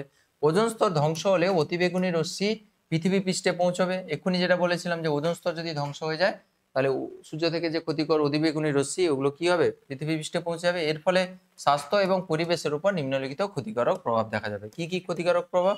1 নম্বর হচ্ছে ইউভিবি অংশ মানুষের কোষস্থিত ডিএনএ দ্বারা শোষিত হয়। বাপরে বাপ, মানুষের কোষে যে ডিএনএ রয়েছে সেই ডিএনএ দ্বারা কিন্তু ইউভিবি টাইপের যে ইউভি ওটা কিন্তু শোষিত হয়। এতে ত্বক পুড়ে যাবে, এই ঘটনাকে বলা হয় সৌরদগ্ধ বলা হয়। তাহলে এটাকে বলা হয় সৌরদগ্ধ বা সানবার্ন বলা হয়। ওই জন্য তো সানস্ক্রিন লোশন টোশন সব ইউজ করা হয়। ওই সব সানস্ক্রিন লোশনে কি থাকে? সানস্ক্রিন লোশনে ওই ইউভি প্রোটেক্টর ইউজ করা, মানে সূর্য থেকে যে ইউভিটা যদি চলে আসে তাহলে ওই কি করে, ওই সানস্ক্রিন লোশনের যে কম্পাউন্ডগুলো থাকে ওইগুলো হচ্ছে শোষণ করে নেয়, ফলে আর কি ত্বক অবধি পৌঁছাতে পারে না। ওই জন্য সানস্ক্রিন লোশন বলে না ইউভি প্রোটেক্টেড চশমা। চশমা কি অ্যাকচুয়ালি ওই ইউভি রশ্মি যেটা আসছে ওটাকে সে শোষণ করে নিচ্ছে, ফলে চোখে ওই ইউভি রশ্মিটা আসতে দিচ্ছে না। সানস্ক্রিন লোশন, হ্যাঁ, ইউভি প্রোটেক্টেড বলে, তারপরে সানগ্লাস, তো সবই তার কাজ হচ্ছে এগুলো। ইউভিবি এর প্রভাবে কি হয়, ত্বকে ক্যান্সারও হতে পারে। আর ছোট ছোট যে মানে জলজ যে ছোট ছোট যে প্লাঙ্কটন সব রয়েছে, ফাইটোপ্ল্যাঙ্কটন, জু প্ল্যাঙ্কটন, এগুলো সব কি হয়, এগুলো কিন্তু মারা যেতে পারে। ঠিক আছে, আচ্ছা, পরীক্ষার জন্য এটা তাহলে ভালো করে রাখতে হবে। ওজোন গ্যাসের গুরুত্ব ইম্পর্টেন্ট, কিন্তু এগুলো ভালো করে রাখবে। আচ্ছা, এরপরে আরেকটা টপিক রয়েছে যেটা খুবই গুরুত্বপূর্ণ, আরেকটা টপিক, সেটা হচ্ছে গ্রিন হাউস এফেক্ট এবং বিশ্ব উষ্ণায়ন। ইংরেজিতে বলা হচ্ছে গ্রিন হাউস এফেক্ট একই রকম, আর বিশ্ব উষ্ণায়নকে আমরা বলবো গ্লোবাল ওয়ার্মিং। গ্লোবাল মানে হচ্ছে বিশ্ব, উষ্ণায়ন হচ্ছে ওয়ার্মিং। গ্লোবাল ওয়ার্মিং বা যেটাকে আমরা কি বলবো, বিশ্ব উষ্ণায়ন বলবো। কি জিনিস গ্রিন হাউস এফেক্ট বা হচ্ছে বিশ্ব উষ্ণায়ন, মেকানিজমটা আগে বোঝো, তাহলে তুমি ইজিলি বুঝতে পেরে যাবে। আচ্ছা, আগে এই গ্রিন হাউসের কনসেপ্টটা এলো কোত্থেকে? শীতের দেশে কি হয়, শীতের দেশে টেম্পারেচার তো ভীষণ কমে যায়, মানে তাড়াতাড়ি করে সূর্য ডোবার সঙ্গে সঙ্গে টেম্পারেচার ভীষণ কমে যায়। ভীষণভাবে কমে গেলে কি হবে, উদ্ভিদ জগতে যে মানে বেঁচে থাকার জন্য যে টেম্পারেচারটা দরকার সেই টেম্পারেচার তারা পায় না। মানে শীতের দেশে কি হয়, মানে সূর্য উঠলো একটু, মানে বায়ুমণ্ডলে একটু উত্তপ্ত থাকলো, কিন্তু সূর্য ডোবার সঙ্গে সঙ্গে প্রচুর পরিমাণে ঠান্ডা, বরফ পড়ছে, তাহলে সেখানে গাছপালা সব মরে যাবে। ওই জন্য কি করা হয়, সেখানে একটা মানে ভিন্ন ধরনের হচ্ছে এখানে একটা ঘর তৈরি করা হয় আর কি। হ্যাঁ, তো সে ঘরে কি হয়, সে ঘরে মানে কাঁচের ঘর তৈরি করা হয়। আর বেসিক্যালি সূর্য থেকে যে রশ্মিগুলো আসছে, এই রশ্মিগুলো এই কাঁচের ঘর ভেদ করে এখানে ধরো গাছপালা, মানে পেড় পৌধা আর কি। তো গাছপালা এখানে ধরো রয়েছে, গাছপালা এরকম করে রয়েছে, ধরো সাপোজ গাছপালা এরকম ধরো রয়েছে। এই গাছপালা মানে এই কোনো একটা ধরো বাগান, মন দিয়ে বুঝবে। হ্যাঁ, এই বাগানের চতুর্দিকে কি করা হয়, বাগানটাকে ঢেকে দেওয়া হয় কাঁচ দিয়ে আর কি। ঠিক আছে, কাঁচ দিয়ে বাগানটাকে ঢেকে দেওয়া হয়। তো সূর্যরশ্মি কি হয়, সূর্যরশ্মি এই কাঁচ ভেদ করে এই বাগানে পৌঁছয়। বাগানের ভেতরে হচ্ছে গাছপালা, যে গাছ টাছ তুমি লাগিয়েছো সেই গাছ টাছগুলো এই সূর্যরশ্মিকে শোষণ করে দিয়ে মোটামুটি ওরা তাতে সালোক সংশ্লেষে বিভিন্ন যে কাজকর্ম তারা করতে থাকে। সূর্যরশ্মি শোষিত হলো, মানে এর ভেতরে ঢুকলো, কিন্তু যাওয়ার সময় তাদের কিন্তু তরঙ্গ দৈর্ঘ্যে মানে যে তরঙ্গ দৈর্ঘ্যে যে শক্তি নিয়ে কিন্তু সূর্যরশ্মিটা এখানে পৌঁছেছিল, এই ঘরের ভেতরে পৌঁছেছিল, ফেরার সময় কিন্তু তার শক্তিটা কমে যায়, অর্থাৎ তরঙ্গ দৈর্ঘ্য বেড়ে যায়। তরঙ্গ দৈর্ঘ্য কম মানে শক্তি বেশি, আর শক্তি কম মানে তরঙ্গ দৈর্ঘ্য বেশি। তাহলে যে শক্তি নিয়ে এসেছিল তাহলে বেশি শক্তি নিয়ে এসেছিল মানে তরঙ্গ দৈর্ঘ্য কম ছিল। কিন্তু যখন তারা এখান থেকে যখন এখানে মানে সূর্যরশ্মি যখন এই বাগানের ভেতরে পড়লো, তারপরে এই রশ্মিটা তো তারপরে আবার তো বিকিরিত হয়ে ফিরে যাবে এখান থেকে। সূর্যরশ্মিটা এখানে পড়ার পরে এখান থেকে তো তারপরে আবার কি হবে, বিকিরিত হয়ে তো ফিরে যাওয়ার কথা। কিন্তু যখনই এখানে ভেতরে ঢুকছে তারপরে কিন্তু ওর এনার্জিটা কমে যাচ্ছে, মানে তরঙ্গ দৈর্ঘ্য বেড়ে যাচ্ছে। তখন কিন্তু ও কাঁচকে ভেদ করে আর কিন্তু এরকম বাইরে আর যেতে পারছে না। তাহলে ঢুকলো, সূর্যরশ্মি ভেতরে ঢুকলো, কিন্তু বেরোনোর সময় তার তরঙ্গ দৈর্ঘ্য বেশি হওয়ার জন্য, অর্থাৎ এনার্জি কম হওয়ার জন্য এই কাঁচের ঘরকে ভেদ করে সে কিন্তু আর বাইরে যেতে পারছে না। তাহলে এর ফলে কি হবে, এই রশ্মিটা এখানে ভেতরে থাকলো, রশ্মি মানে তো ওটাই এনার্জি, মানে ওই ঘরটা কিন্তু এই কাঁচের ঘরটা কিন্তু ভেতরটা মোটামুটি একটু গরম থাকলো। এর ফলে কি হয়, ওই যে উদ্ভিদগুলো ওগুলা হচ্ছে বেঁচে থাকতে পারে, তাড়াতাড়ি করে মারা যায় না, উদ্ভিদ বেঁচে থাকতে পারে এর ভেতরে। ঠিক বুঝতে পেরেছো? তাহলে এইভাবে শীতের দেশে কি করা হয়, কাঁচের ঘর করে এই গাছপালাকে এইভাবে হচ্ছে মানে বাঁচিয়ে রাখা হয় আর কি। হ্যাঁ, গাছপালাকে বাঁচিয়ে রাখার জন্য এরকম কাঁচের ঘর করা হয়। সূর্যরশ্মি ঢুকলো, দিয়ে সেখানে ওরা হচ্ছে দিনের বেলা হচ্ছে সার সংসার এটা সেটা করলো, কিন্তু রাত্রিবেলার বাইরের পরিবেশ কিন্তু অনেকটা ঠান্ডা হয়ে যায়, কিন্তু ভেতরটা অত বেশি ঠান্ডা হয় না। তার কারণ এখানে রশ্মিগুলো যেতে পারে না। তো এইটাকে বলা হয় গ্রিন হাউস বলা হয় আর কি। এই যে হাউসটা, এই যে কাঁচের ঘরটাকে, এটাকে বলা হয় গ্রিন হাউস বলা হয়। এইটা যখন লার্জার কনসেপ্টে, মানে লার্জার কনসেপ্টে বলতে আমাদের পৃথিবীর ক্ষেত্রে বা হচ্ছে আমাদের ইউনিভার্স ক্ষেত্রে যখন এটাকে যখন অ্যাপ্লাই করা হচ্ছে, তখন এটা গ্লোবালের ক্ষেত্রে যেহেতু ইউজ হচ্ছে, এই গ্রিন হাউসের কনসেপ্টটাই হচ্ছে আমাদের ইউনিভার্সের ক্ষেত্রে অ্যাপ্লাই করা হচ্ছে। এখানে কি হচ্ছে ব্যাপারটা বুঝবে ভালো করে। এই গ্রিন হাউসের যে এই যে কনসেপ্টটা, জাস্ট খেয়াল রেখেছো জিনিসটা, যে ঢুকছে, সূর্যরশ্মি ঢুকছে কিন্তু বেরোতে পারছে না, ফলে এই ভেতরটা গরম থাকছে, এই ভেতরটা কিন্তু গরম থাকছে, এই ভেতরটা গরম থাকছে। তাহলে সূর্যরশ্মি ঢুকছে, বেরোতে পারছে না, তাই ভেতরটা গরম থাকছে। এখানেও সেই একই কনসেপ্টকে লাগাও। এটা পৃথিবী পৃষ্ঠ, এটা হচ্ছে পৃথিবী পৃষ্ঠ, মন দিয়ে বুঝবে জিনিসটা, এক্ষুনি সুন্দর করে বুঝে যাবে। এটা হচ্ছে পৃথিবী পৃষ্ঠ, এটা হচ্ছে পৃথিবী পৃষ্ঠ, ভূপৃষ্ঠ আর কি, আমাদের পৃথিবীর যে পৃষ্ঠ। এখানে গাছপালা আমরা এখানে সব রয়েছি। সূর্যরশ্মি আসছে, সূর্যরশ্মি এরকম করে, সূর্যরশ্মি সূর্য কি কিরণে কিরণে এরকম করে সূর্যরশ্মিটা আসছে, সূর্যরশ্মি এরকম করে আসছে, ঠিক আছে। আর ঘাঁটাঘাঁটি বেশি করবো না, সূর্যরশ্মি আসছে আসছে আসছে, ঠিক আছে। তাহলে এখানে সুন্দর করে ছবিটা দেওয়া রয়েছে। তাহলে সূর্যরশ্মি এরকম করে আসছে, সূর্যরশ্মি আসছে দিয়ে ভূপৃষ্ঠকে এরকম করে দিনের বেলা তারা কি হচ্ছে, সূর্যরশ্মিগুলো ভূপৃষ্ঠকে উত্তপ্ত করছে। একটা জিনিস খেয়াল রাখবে, সূর্যরশ্মি মানে ভূপৃষ্ঠের উপরিভাগে কিন্তু আবার এই রকম করে দেখো, এই লেয়ারটা জানি না দেখা যাচ্ছে কিনা, হ্যাঁ দেখা যাচ্ছে, ক্যামেরায় দেখা যাচ্ছে। এইখানে একটা লেয়ার বুঝতে পারছো তো, এগুলো হচ্ছে বায়ুমণ্ডলের লেয়ার, বায়ুমণ্ডলের স্তর, তাই না? এই বায়ুমণ্ডলের স্তর, এখানে তুমি ভাবো, এইখানে যে এই যে স্তরটা তুমি ভাবো, এখানে কাঁচের এই যে ঘরের যে উপরের লেয়ার, এটা যদি কাঁচের ঘর হয়, এটা যদি কাঁচের ঘর হয়, কাঁচের ঘরের যে লেয়ারটা উপরের লেয়ার, এইটা হচ্ছে সেই লেয়ারটা আর কি, এইটা হচ্ছে সেই লেয়ার। মানে বায়ুমণ্ডলে ভূপৃষ্ঠ থেকে ওই যে উপর অব্দি যে বায়ুমণ্ডলের যে স্তরটা আর কি, এইটা হচ্ছে সেই স্তর আর কি, এইটা যেটা, এটা হচ্ছে সেটা, ঠিক আছে। বুঝতে পেরেছো? হলো। এরপরে তাহলে কি হচ্ছে, সূর্যরশ্মি থেকে এখানে কি হচ্ছিল, এখানে কি হচ্ছিল সূর্যরশ্মি থেকে,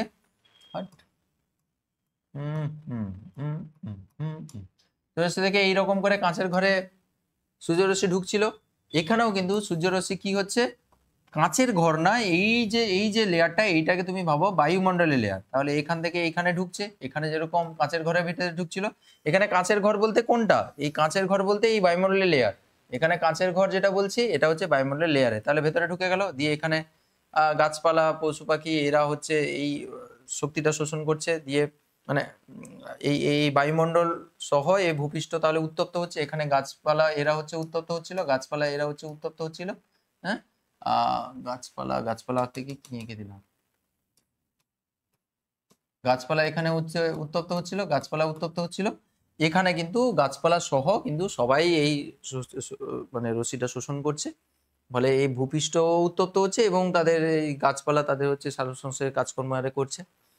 এবার এখানে প্রবলেমটা কি হচ্ছিল, পড়ার পরে তারপরে রশ্মিটা যেতে পারছিল না বাইরে, তার কারণ এনার্জি কমে যাচ্ছিল। এখানে কি হচ্ছে, পড়ার পরে এখানেও কিন্তু সেম জিনিসটা হচ্ছে, এই রশ্মিটা বিকিরিত হচ্ছে, কিন্তু এই বিকিরণের যে শক্তিটা সেটার মান কমই হয়ে যাওয়ার জন্য বা তরঙ্গ দৈর্ঘ্য বেশি হয়ে যাওয়ার জন্য এ কি করছে, আর কিন্তু বাইরে যেতে পারছে না। দেখো এ সবই কিন্তু, এই সমস্ত রশ্মিগুলো কিন্তু একটু খেয়াল করে দেখো, এই ছবিতে সুন্দর করে বোঝাচ্ছে, এই সমস্ত রশ্মি কিন্তু এর ভেতরেই থেকে যাচ্ছে। এই যে লেয়ারটা যেটা আছে, এই যে লেয়ারটা আছে, এই লেয়ারের ভেতরে কিন্তু সমস্ত এইটা এলো, দিয়ে দেখো এইরকম করে এই লেয়ারের ভেতরে সবাই আছে। দেখো বাইরে খুব কম পরিমাণে গেছে, পুরোপুরি যারা এসছে তারা কিন্তু পুরোপুরি ফিরে যাচ্ছে না উপরে, মহাশূন্যে ফিরে যাচ্ছে কি, যাচ্ছে না মহাশূন্যে ফিরে পুরোপুরি। তাহলে কি হচ্ছে, এই যে বিকিরিত রশ্মিগুলো, তাহলে এই যে বিকিরিত রশ্মিগুলো মানে এই রশ্মি আপতিত হলো, এই যে বিকিরিত রশ্মিগুলো এই বায়ুমণ্ডলের স্তরে উপস্থিত এই যে CO2 গ্যাস, তারপরে এখানে ওয়াটার, তারপরে হচ্ছে CH4, এখানে সব রয়েছে ওয়াটার, CH4, এগুলো দ্বারা কি হচ্ছে, এই বায়ুমণ্ডলে, এগুলো তো সব বায়ুমণ্ডলে রয়েছে, ভূপৃষ্ঠের উপরিভাগে যে বায়ুমণ্ডলে তো রয়েছে, এই CO2, ওয়াটার, CH4, এগুলো দ্বারা কি হচ্ছে, এই বিকিরিত রশ্মিগুলো শোষিত হয়ে যাচ্ছে। শোষিত হলে কি হবে, এই বায়ুমণ্ডলটা অনেক পরিমাণে উত্তপ্ত থাকছে, মানে সবসময়ের জন্য উত্তপ্ত থাকছে। সূর্য চলে যাওয়ার পরেও এই বায়ুমণ্ডলটা কিন্তু সুন্দরভাবে উত্তপ্ত থাকছে। ফলে কি হয়, আমাদের যে ভূপৃষ্ঠের যে টেম্পারেচার ওটা কিন্তু রিটেন থাকে, হট করে ঠান্ডা হয়ে যায় না। এই জন্য তো, না হলে সূর্য চলে গেলে তো ঠান্ডা হয়ে যাওয়ার কথা, ঠান্ডা হয় না কেন, তার কারণ এই ওয়াটার, মিথেন, CO2, এগুলো কি করে, এই যে রশ্মিটা আপতিত হচ্ছিল, এই রশ্মিটা থেকে, আপতিত রশ্মি থেকে কিছু পরিমাণ রশ্মি মানে এনার্জি হচ্ছে বিকিরিত হচ্ছিল, ওই বিকিরিত রশ্মিকে ওই CO2, ওয়াটার, CH4, এগুলোর যে পরমাণুগুলো, এগুলো কিন্তু তারা শোষণ করে রাখে। এই বিকিরিত রশ্মিগুলোকে শোষণ করে রাখলে বায়ুমণ্ডল উত্তপ্ত হয়ে থাকে। এখানে কি হচ্ছিল, এই কাঁচ ভেদ করে রশ্মিগুলো যেতে পারছিল না, এখানেও যেতে পারছে না, কিন্তু এখানে কাঁচ ভেদ করে নয়, এই বায়ুমণ্ডলের স্তর ভেদ করে উপরের দিকে যেতে পারছে না, তার কারণ CO2, ওয়াটার, CH4 এগুলো হচ্ছে শোষণ করে নিচ্ছে। ফলে কি হচ্ছে, বায়ুমণ্ডল এখানে উত্তপ্ত থাকছে। এই যে ঘটনাটাকে বলা হচ্ছে কি বলবো, গ্রিন হাউস এফেক্ট বলা হয়, এটাকে বলবো গ্রিন হাউস এফেক্ট। তো এটাই আর কি এখানে বলা হচ্ছে, এগুলো পরীক্ষার জন্য ভীষণ ইম্পর্টেন্ট। এই যে গ্রিন হাউস এফেক্ট, এটা পরীক্ষার জন্য বোঝাতে অনেকটা টাইম লাগলো, কিন্তু তোমরা জিনিসটা ভালো করে বুঝে নিয়েছো। কি বলেছে, যে ভূপৃষ্ঠকে ঘিরে O3, ওজোন গ্যাস, জলীয় বাষ্প, CO2, মিথেন ইত্যাদি গ্যাসের পরিমণ্ডল, সূর্য থেকে ছোট ছোট তরঙ্গ দৈর্ঘ্যের ছোট ছোট দৈর্ঘ্যের রশ্মিকে পৃথিবীতে আসতে দেয়, কিন্তু উত্তপ্ত ভূপৃষ্ঠতে কর্তৃক বিকিরিত দীর্ঘতর তরঙ্গ দৈর্ঘ্যের রশ্মিকে মহাশূন্যে ফিরে যেতে বাধা দেয় বা যেতে দেয় না। তাহলে আসছে ক্ষুদ্র তরঙ্গ দৈর্ঘ্য, ক্ষুদ্র তরঙ্গ দৈর্ঘ্য মানে এনার্জি বেশি, বিকৃত হচ্ছে দীর্ঘ তরঙ্গ দৈর্ঘ্য মানে এনার্জি কম, এনার্জির সঙ্গে তরঙ্গ দৈর্ঘ্য ব্যস্ত সম্পর্ক। তাহলে ফিরে যেতে পারছে না, কারণ তরঙ্গ দৈর্ঘ্য বেশি হয়ে যাচ্ছে, মানে এনার্জি কম হয়ে যাচ্ছে। ফলে কি হয়, এই বিকিরিত রশ্মির কিছুটা অংশ ওই গ্যাসীয় পরিমণ্ডল দ্বারা, গ্যাসীয় পরিমণ্ডল বলতে এই যে ওজোন, জলীয় বাষ্প, CO2, মিথেন, এইগুলো দ্বারা হচ্ছে শোষিত হয়, এবং বাকি অংশ পৃথিবী পৃষ্ঠে প্রতিফলিত হয় ভূপৃষ্ঠ এবং সংলগ্ন বায়ুমণ্ডলকে উত্তপ্ত করে রাখে। তাহলে কিছুটা পরিমাণ ওদের দ্বারা শোষিত হয়, আর কিছুটা, আর কি হয়, বাকিটা অংশ বায়ুমণ্ডলকে উত্তপ্ত করতে হেল্প করে। এই প্রাকৃতিক প্রক্রিয়াকে বলা হচ্ছে গ্রিন হাউস এফেক্ট। কেউ করে দেয় না, এটা এটা কিন্তু অটোমেটিক্যালি হয়। এই যে প্রক্রিয়াটাকে বলা হচ্ছে, প্রাকৃতিক প্রক্রিয়াটাকে বলা হচ্ছে গ্রিন হাউস এফেক্ট বা গ্রিন হাউস প্রভাব। ঠিক আছে, তো এখানে গ্রিন হাউস এফেক্টের আরেকটা খুব ইন্টারেস্টিং তথ্য এখানে দেওয়া রয়েছে। বলছে এখানে CH4 গ্রিন হাউস গ্যাস হিসাবে কাজ করছে, CH4, জলীয় বাষ্প, হ্যাঁ, CO2, এগুলো হচ্ছে গ্রিন হাউস গ্যাস হিসাবে কাজ করছে, ওজোন, এগুলো গ্যাসগুলো কাজ করছে। কিন্তু অক্সিজেন, নাইট্রোজেন, কার্বন মনোক্সাইড, এগুলো কেন কাজ করে না গ্রিন হাউস এফেক্ট হিসাবে, মানে গ্রিন হাউস গ্যাস হিসাবে? গ্রিন হাউস গ্যাস কাদের বলবো, যারা ওই বিকিরিত রশ্মিকে যারা হচ্ছে ধরে রাখতে পারে বা শোষণ করতে পারে, তাই না? তো তার মেন রিজনটা কি, যে এই সকল যে পরমাণু, এই সকল অণু গঠনকারী যে পরমাণুগুলো, এদের একটা ভাইব্রেশনাল ফ্রিকোয়েন্সি থাকে বা কম্পন কম্পাঙ্ক বলা হয়। ভাইব্রেশনাল ফ্রিকোয়েন্সি বা ভাইব্রেশন মানে কম্পন, ফ্রিকোয়েন্সি মানে কম্পাঙ্ক, ভাইব্রেশনাল ফ্রিকোয়েন্সি বা কম্পন কম্পাঙ্ক। তাহলে এই সকল অনুগঠনকারী পরমাণুগুলোর একটা হচ্ছে ভাইব্রেশনাল ফ্রিকোয়েন্সি থাকে। ওই ভাইব্রেশনাল ফ্রিকোয়েন্সিগুলো কিন্তু ওই ইউভি রশ্মিকে, মানে ওই সকল দীর্ঘ তরঙ্গ দৈর্ঘ্যের রশ্মিকে শোষণ করতে ওরা হেল্প করে। কিন্তু এই যে নাইট্রোজেন, কার্বন মনোক্সাইড, অক্সিজেন, এরা কিন্তু ওই ফ্রিকোয়েন্সি বা ওদের ভাইব্রেশনাল ফ্রিকোয়েন্সি বা কম্পন কম্পাঙ্ক এমনটা যথোপযুক্ত না হওয়ার জন্য ওরা কিন্তু ওই রশ্মিগুলোকে, বিকৃত রশ্মিগুলোকে শোষণ করতে পারে না, তাই এরা গ্রিন হাউস গ্যাস হিসেবে কাজ করে না। এটাই বলা হয়েছে আর কি, যে গ্রিন হাউস গ্যাসগুলির উপাদান পরমাণুগুলির উপযুক্ত কম্পন কম্পাঙ্ক বলতে ভাইব্রেশনাল ফ্রিকোয়েন্সি, ভাইব্রেশনাল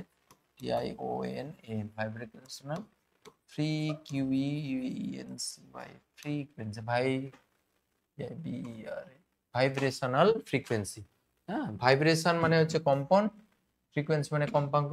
তাহলে গ্রিন হাউস গ্যাসগুলি উপাদান পরমাণুর একটা নির্দিষ্ট ভাইব্রেশনাল ফ্রিকোয়েন্সি থাকার জন্য ইহারাই কেবলমাত্র ভূপৃষ্ঠে বিকিরিত বড় তরঙ্গ দৈর্ঘ্যের ইনফ্রারেড রশ্মিকে শোষণ করে ধরে রাখতে পারে।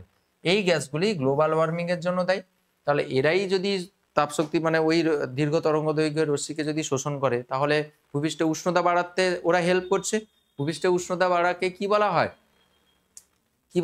গ্লোবাল ওয়ার্মিং বলা হয়। বায়ুমণ্ডলে যে উষ্ণতা বৃদ্ধির ঘটনাটাকে কি বলা হয়? গ্লোবাল ওয়ার্মিং বা বিশ্ব উষ্ণায়ন বলা হয়। তাহলে বিশ্ব উষ্ণায়নের জন্য কারা দায়ী? গ্রিন হাউস গ্যাসগুলোই দায়ী। এই গ্রিন হাউস গ্যাসগুলোই তো অ্যাকচুয়ালি তাপশক্তি শোষণ করে রাখে, তাই না? তাহলে তাদের মধ্যে জলীয় বাষ্প, মিথেন, এই যে CO2, এগুলো সব রয়েছে। কিন্তু O2N2CO মানে অক্সিজেন, নাইট্রোজেন এবং কার্বন মনোক্সাইড এটা এই সকল গ্যাসের অণুগুলির কম্পন কম্পাঙ্ক বা ভাইব্রেশনাল ফ্রিকোয়েন্সি ওই ধরনের রশ্মিকে শোষণ করে ধরে রাখার জন্য উপযুক্ত নয়। কোন ধরনের ফ্রিকোয়েন্সিকে? ওই যে পড়ার পরে সূর্যরশ্মি আপতিত হওয়ার পরে যে বিকিরিত হচ্ছে যে রশ্মিটা, ওই বিকিরিত রশ্মিকে শোষণ করার জন্য উপযুক্ত নয়। এই জন্য এরা গ্রিন হাউস প্রভাব দেখায় না। ভীষণ ইম্পর্টেন্ট, যে পরীক্ষায় এরকম আসতে পারে যে O2N2CO এগুলো গ্রিন হাউস এফেক্ট দেখায় না কেন, বা গ্রিন হাউস গ্যাস নয় কেন? বলবে যে এদের ভাইব্রেশনাল ফ্রিকোয়েন্সি বা কম্পন কম্পাঙ্ক সূর্য থেকে আগত যে রশ্মি থেকে মানে ভূপৃষ্ঠ থেকে বিকিরিত রশ্মিগুলোর কম্পাঙ্ককে ধরে রাখতে পারে না, বা শোষণ করতে পারে না, শোষণ করতে পারে না, বা শোষণ করে রাখার জন্য উপযুক্ত নয়, এই জন্য এগুলো গ্রিন হাউস প্রভাব দেখায় না। ঠিক আছে? গ্রিন হাউস গ্যাসের মানে পরীক্ষা তো প্রচুর আছে, MCQ-তে জিজ্ঞাসা করবে যে অনেকগুলো গ্যাস দিয়ে দেবে, দিয়ে বলবে কোনটি গ্রিন হাউস গ্যাস, কোনটি গ্রিন হাউস গ্যাস নয়। এটা কিন্তু ভীষণ ইম্পর্টেন্ট, পরীক্ষার জন্য খুব ভালো করে রাখবে। হ্যাঁ, এরপরে আরেকটা খুব ইম্পর্টেন্ট টপিক, সেটা হচ্ছে গ্রিন হাউস রিলেটেড, সেটা হচ্ছে বিশ্ব উষ্ণায়ন বা গ্লোবাল ওয়ার্মিং, যেটা আমরা একটু আগে ডিসকাস করেছিলাম। যে বিশ্ব উষ্ণায়ন জিনিসটা কি তুমি অলরেডি বুঝতে পেরেছো, যে যদি আমাদের এই গ্রিন হাউস গ্যাসগুলোর পরিমাণ যদি বেশি হয়ে যায়, ভূপৃষ্ঠের বায়ুমণ্ডলে যদি গ্রিন হাউস গ্যাসের পরিমাণ যদি বেশি হয়ে যায়, বাবু কি হবে? তাহলে যে পরিমাণ রশ্মি আসছে, যে বিকিরিত হয়ে ফিরে যাওয়ার কথা ছিল, কিন্তু যদি বায়ুমণ্ডলে যদি ওই গ্রিন হাউস গ্যাস যদি বেশি হয়ে যায়, গ্রিন হাউস গ্যাসগুলো কি করবে? ওই বিকিরিত রশ্মিগুলোকে শোষণ করে নেবে। শোষণ করে নিলে কি হবে? তাহলে তারা তাপশক্তি বাড়াতে সাহায্য করবে, বায়ুমণ্ডলের তাপশক্তি তাহলে বেড়ে যাবে। বায়ুমণ্ডলের উষ্ণতা তাহলে বেড়ে যাবে। ভূপৃষ্ঠের কাছাকাছি যে বায়ুমণ্ডল রয়েছে তার উষ্ণতা বাড়িয়ে দিবে। আর বায়ুমণ্ডলের উষ্ণতা যদি বেড়ে যায়, তাহলে কি হবে? আমাদের যে গড় তাপমাত্রা, যেটা ভূপৃষ্ঠের যে গড় তাপমাত্রা, সেই তাপমাত্রার মান বেড়ে যাবে। এই ঘটনাটাকে বলা হচ্ছে বিশ্ব উষ্ণায়ন বা গ্লোবাল ওয়ার্মিং বলা হচ্ছে। এটাই বলা হয়েছে আর কি, যে মানবজাতির বিবিধ কার্যকলাপের ফলে বায়ুমণ্ডলে গ্রিন হাউস প্রভাব সৃষ্টির জন্য যে গ্যাসগুলো দায়ী, সেই উপাদানগুলির পরিমাণ ক্রমশ বৃদ্ধি পাচ্ছে। এর ফলে গ্রিন হাউস প্রভাব বেড়ে গিয়ে বায়ুমণ্ডল তথা পৃথিবীর গড় উষ্ণতা ক্রমাগত বৃদ্ধির যে ঘটনা সংঘটিত হচ্ছে, তাকে গ্লোবাল ওয়ার্মিং বা বিশ্ব উষ্ণায়ন বলে। পৃথিবীর গড় উষ্ণতা প্রতি বছর প্রায় 0.05 ডিগ্রি সেলসিয়াস করে বৃদ্ধি পাচ্ছে। খুবই ইম্পর্টেন্ট স্টেটমেন্ট, এই ভ্যালুটা মনে রাখবে। 0.05 ডিগ্রি সেলসিয়াস হচ্ছে বেড়ে যাচ্ছে। তাহলে গ্লোবাল ওয়ার্মিং পরীক্ষার জন্য ভীষণ ইম্পর্টেন্ট। গ্লোবাল ওয়ার্মিং বা বিশ্ব উষ্ণায়ন বলতে কি বোঝো, এবং এর জন্য দায়ী গ্যাসগুলি কি, এগুলো পরীক্ষায় আসতে পারে। গ্লোবাল ওয়ার্মিং এর জন্য কোন গাছগুলো দায়ী? যারা হচ্ছে গ্রিন হাউস এফেক্ট ঘটায়, তারা হচ্ছে গ্লোবাল ওয়ার্মিং এর জন্য দায়ী। ঠিক আছে? আচ্ছা, বিশ্ব উষ্ণায়নে বিভিন্ন প্রকার গ্রিন হাউস গ্যাসগুলি শতকরা অবদান। গ্রিন হাউস প্রভাব সৃষ্টিতে যারা কাজ করে, তারাই তো বিশ্ব উষ্ণায়নও তৈরি করে। তাহলে গ্রিন হাউস প্রভাব সৃষ্টিতে CO2, CH4, CFC, N2O এবং O3 এবং জলীয় বাষ্প সহ অন্যান্য উপাদানের অবদান যথাক্রমে এখানে দেওয়া রয়েছে। যে CO2-র পরিমাণ হচ্ছে সবচেয়ে বেশি, কার্বন ডাইঅক্সাইডের পরিমাণ হচ্ছে অবদান হচ্ছে সবচেয়ে বেশি, CH4 এর অবদান, তারপরে CFC, তারপরে N2O, তারপরে O3। হ্যাঁ, ওজনও যথেষ্ট এখানে রেসপন্সিবল গ্রিন হাউসের জন্য, গ্রিন হাউস এফেক্টের জন্য। তো খেয়াল রাখবে, এই যে কার অবদান সবচেয়ে বেশি, সেটা প্রায় 50%-এর কাছাকাছি, সেটা হচ্ছে CO2। কেন বলো তো তার অবদান বেশি? তার কারণ CO2-র পরিমাণ অনেক বেশি। তবে এটাও খেয়াল রাখতে হবে যে এই অবদান বেশি মানেই কিন্তু তার এফেক্টিভনেস বেশি বা সক্রিয়তা বেশি গ্রিন হাউস এফেক্টের জন্য, এটা কিন্তু ঠিক নয়। এদের মধ্যে সক্রিয়তা সবচেয়ে বেশি কিন্তু CFC-র, মানে সিএফসির এই গ্লোবাল ওয়ার্মিং এর ক্যাপাবিলিটি অনেক বেশি। সিএফসি কিন্তু অনেক বেশি পরিমাণ হচ্ছে শক্তিকে ধরে রাখতে পারে কার তুলনায়, CO2 তুলনায়। এবার এর এফেক্টিভনেস মানে এফেক্টিভনেস এর বেশি, সক্রিয়তা এর বেশি, কিন্তু এর মানে অবদান কেন এখানে বেশি বলা হচ্ছে, তার কারণ এর পরিমাণটা বেশি। আমি বললে এর পরিমাণ, CO2-র পরিমাণ অনেক বেশি থাকে বলে। তো এটাই আর কি। এবার হচ্ছে গ্লোবাল ওয়ার্মিং এর প্রভাব এখানে দেওয়া রয়েছে। গ্লোবাল ওয়ার্মিং বা বিশ্ব উষ্ণায়নের প্রভাব বা হচ্ছে তার এফেক্টিভনেস। বুঝতেই পারছো যে পৃথিবীর উষ্ণতা যদি, গড় উষ্ণতা যদি বেড়ে যায়, তাহলে অবভিয়াসলি উষ্ণতা বাড়লে মেরু অঞ্চলের বরফ গড়ে যাবে। বরফ যে টেম্পারেচারে থাকে, সেই টেম্পারেচার যদি তোমার বায়ুমণ্ডলের টেম্পারেচার যদি বেড়ে যায়, গড় টেম্পারেচার বেড়ে গেলে কি হবে, মেরু অঞ্চলে বরফ গলতে শুরু করবে। মেরু অঞ্চলে বরফ গললে কি হবে, সমুদ্রের জলস্তর যেটা ছিল, জলস্তর বেড়ে যাবে। জলস্তর বেড়ে গেলে তাহলে যেগুলো সমুদ্র, যে সকল সমুদ্র নিকটবর্তী যেগুলো উপকূলবর্তী যেগুলো এরিয়া রয়েছে, সেগুলো কি প্লাবিত হয়ে যাবে, টর্নেডো হবে, হ্যাঁ, জলোচ্ছ্বাস হবে। জল, মেরু অঞ্চলে বরফের ভেতরে তো জল রয়েছে, বা জল যদি, বরফ যদি গলে জল যদি জলে রূপান্তরিত হয়ে যায়, তাহলে জলের লেয়ার তো বেড়ে যাবে। জলের লেয়ার বেড়ে যাওয়া মানে জলোচ্ছ্বাস হবে, টর্নেডো হবে, তাই না? তো সুনামি হবে। আবার কি, টেম্পারেচার যদি বেড়ে যায়, তাহলে বনগুলোতে কি হবে, বন জঙ্গলগুলোতে শুকনো শুকনো কাঠ যেগুলো রয়েছে, কাঠে কাঠে ঘষা লেগে কি হবে, দাবানলের সৃষ্টি হবে। আগুন লেগে দাবানলের সৃষ্টি হবে। তোমরা সে বলিউডের কেসটা দেখেছো, বলিউড বলে ওই যে যেখানে বলিউড লেখা থাকতো USA তে, তাই না, ক্যালিফোর্নিয়াতে মনে হচ্ছে। তো সেখানে আগুনে মানে 2-3 দিন ধরে দাবানল চলছে। তো দিয়ে পুরো সব ছাই করে দিয়ে গেছে আর কি। তো প্রাকৃতিকভাবে এই জিনিসগুলো হয়েছে, বিশ্ব উষ্ণায়নের জন্যই তো এই সব জিনিসগুলো ঘটছে, তাই না? মেরু অঞ্চলে বরফ গলে যাচ্ছে, দাবানল সৃষ্টি হচ্ছে, হ্যাঁ, প্লাবন দেখো, লোকজন মানে জলে ভেসে চলে যাচ্ছে, সমুদ্রের জলের লেয়ার বেড়ে যাচ্ছে তো, তাই না? মাঠঘাট ফুটি ফাটা হয়ে যাচ্ছে, চাষবাস করতে পারবে না লোকজন। তো মেরু অঞ্চলে বরফ এখানে গলে গেছে দেখানো হচ্ছে, তারপরে টর্নেডো হচ্ছে, ঝড় হচ্ছে। তো এগুলো সব হচ্ছে এই গ্লোবাল ওয়ার্মিং এর প্রভাব, ক্ষতিকর প্রভাব। তো বলছে 2050 সাল নাগাদ পৃথিবীর গড় তাপমাত্রা প্রায় 2 থেকে 4 ডিগ্রি সেলসিয়াস বৃদ্ধি পাবে। এখন গড় তাপমাত্রা হচ্ছে 15 ডিগ্রি সেলসিয়াসের কাছাকাছি। বলছে 2050 সাল নাগাদ 2 থেকে 4 ডিগ্রি সেলসিয়াস বেড়ে যাবে। মানে বুঝতে পেরেছো, গড় তাপমাত্রা 2 থেকে 4 ডিগ্রি সেলসিয়াস বেড়ে যাবে মানে কি ভয়ানক অবস্থার সৃষ্টি হবে।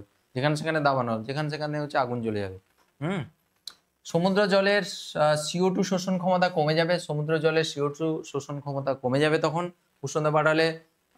ওই CO2 গ্যাস যে শোষণ করার ক্ষমতা তখন কমে যাবে। গ্লোবাল ওয়ার্মিং এর জন্য সাইক্লোন, টর্নেডোর গতি বৃদ্ধি পাবে। তাপমাত্রা বাড়লে অনেক বনভূমি নষ্ট হয়ে যাবে, দাবানল সৃষ্টি হবে। এই হচ্ছে তার গল্প। বুঝতে পেরেছো? তো পরীক্ষার জন্য খুবই ইম্পর্টেন্ট গ্লোবাল ওয়ার্মিং কি, তার ক্ষতিকর প্রভাব, বিশ্ব উষ্ণায়ন বা হ্যাঁ যেটা বললাম আর কি, গ্লোবাল ওয়ার্মিং বা বিশ্ব উষ্ণায়ন। এখানে যেটা এক্ষুনি ডিসকাস করেছিলাম যে ক্লোরোফ্লুরোকার্বন বা CFC এর বায়ুমণ্ডলকে উষ্ণকরণের ক্ষমতা সর্বাধিক। তাহলে বায়ুমণ্ডলে উষ্ণকরণের ক্ষমতা সর্বাধিক যদি বলে, CO2 লিখবে না। CO2 হচ্ছে পরিমাণ বেশি বলে ওর অবদান বেশি, কিন্তু ক্ষমতা বেশি। ক্ষমতা আর অবদানের মধ্যে পার্থক্য রয়েছে। অবদান হচ্ছে, অবদান বেশি কার, অবদান বেশি হচ্ছে CO2-র। আর ক্ষমতা বেশি কিন্তু CFC। এটা খেয়াল রাখবে, অবদান বেশি কারণ CO2 পরিমাণ বেশি, আর ক্ষমতা কিন্তু CFC-র বেশি। এক অণু CFC এর বায়ুমণ্ডলকে উষ্ণকরণের ক্ষমতা 10,000 সংখ্যক CO2 অণুর মোট উষ্ণকরণের ক্ষমতার সঙ্গে সমান। মানে একটা CFC এর অণু যে পরিমাণ হচ্ছে বায়ুমণ্ডলের উষ্ণতা বাড়াতে পারে, মানে একটা CO2 এর কণা যে পরিমাণ বায়ুমণ্ডলের উষ্ণতা বাড়াতে পারে, একটা CFC এর অণু তার তুলনায় 10,000 গুণ বেশি হচ্ছে, সে বেশি উষ্ণীকরণ হচ্ছে ঘটাতে পারে বা টেম্পারেচার বাড়াতে পারে। তাহলে বুঝতে পারো 10,000 কোথায়, হ্যাঁ, 10,000 একের তুলনায় 10,000 কত বেশি। একটা CFC কিন্তু 10,000 গুণ বেশি টেম্পারেচার বাড়াতে পারে CO2 এর তুলনায়। একটা CO2 যা করে তার 10,000 গুণ হচ্ছে উষ্ণতা বাড়াতে পারে CFC। এবার হচ্ছে গ্রিন হাউস এফেক্ট কমানোর উপায় কি রয়েছে। গ্রিন হাউস প্রভাব কমানোর উপায় খুবই সহজ হিসাব। গ্রিন হাউস এফেক্ট কমানোর জন্য তোমাকে গ্রিন হাউস গ্যাসগুলোর পরিমাণ কমাতে হবে। সহজ কথা তো, একদম ভেতরে একদম জড় সে হামকো উখাড়না है। মানে গ্রিন হাউস প্রভাব কেন হচ্ছে, বিশ্ব উষ্ণায়ন কেন হচ্ছে, গ্রিন হাউস গ্যাসের জন্য। গ্রিন হাউস গ্যাসের পরিমাণ কমিয়ে দিলে গ্রিন হাউস প্রভাব দেখা যাবে না, বিশ্ব উষ্ণায়ন দেখা যাবে না। তাহলে গ্রিন হাউস গ্যাসগুলোর পরিমাণ কিভাবে কমবে? তাহলে গ্রিন হাউস গ্যাস যেখান থেকে উৎপন্ন হয় সেই সকল উৎসগুলোকে বন্ধ করতে হবে বা মিনিমাইজ করতে হবে। তাহলে কোত্থেকে উৎপন্ন হয়? NO N green house gas কোনগুলো? এনও, NO2, সিএফসি, এগুলো কোত্থেকে উৎপন্ন হয়? কলকারখানা থেকে উৎপন্ন হয়, মোটর যান থেকে উৎপন্ন হয়, রেফ্রিজারেটর, এসি, এগুলো থেকে উৎপন্ন হয়। তাহলে এগুলোর ব্যবহার যত সম্ভব কমাতে হবে, এই তো কথা। হ্যাঁ, যেগুলো হচ্ছে পুনর্নবীকরণ শক্তি সেগুলো ইউজ করতে হবে, সৌরশক্তিকে ইউজ করতে হবে এনার্জি প্রোডাকশনের জন্য। পেট্রোল ডিজেল দিয়ে যে গাড়িগুলো চালানো হয় তার থেকে NO2 গ্যাস, এই সকল গ্যাস উৎপন্ন হয়। হ্যাঁ, তো এটাই বলেছে যে অপ্রচলিত যে শক্তিগুলো যেমন হচ্ছে সৌরশক্তি, পারমাণবিক শক্তি, এগুলোর ব্যবহার বাড়াতে হবে। দিলে আমাদের যে প্রচলিত শক্তিগুলোর ব্যবহার কমবে। প্রচলিত শক্তিগুলো বার্নিং এর ফলে শক্তি পাই ঠিকই, কিন্তু সেখান থেকেই তো এই ক্ষতিকর গ্যাসগুলো উৎপন্ন হয়। বনভূমি রক্ষা করতে হবে। বনভূমি রক্ষা করলে কি হবে? বনভূমি রক্ষা করলে CO2 এর পরিমাণ কমতে থাকবে। বনভূমি যদি থাকে, CO2 তাদের সালোকসংশ্লেষের সময় CO2 ইনটেক করে, CO2 তারা গ্রহণ করে। তাহলে CO2 যদি তারা সালোকসংশ্লেষের সময় গ্রহণ করে তাহলে বায়ুমণ্ডলে CO2 এর পরিমাণ কমবে। তার বদলে তারা অক্সিজেন পরিবেশে ছাড়বে।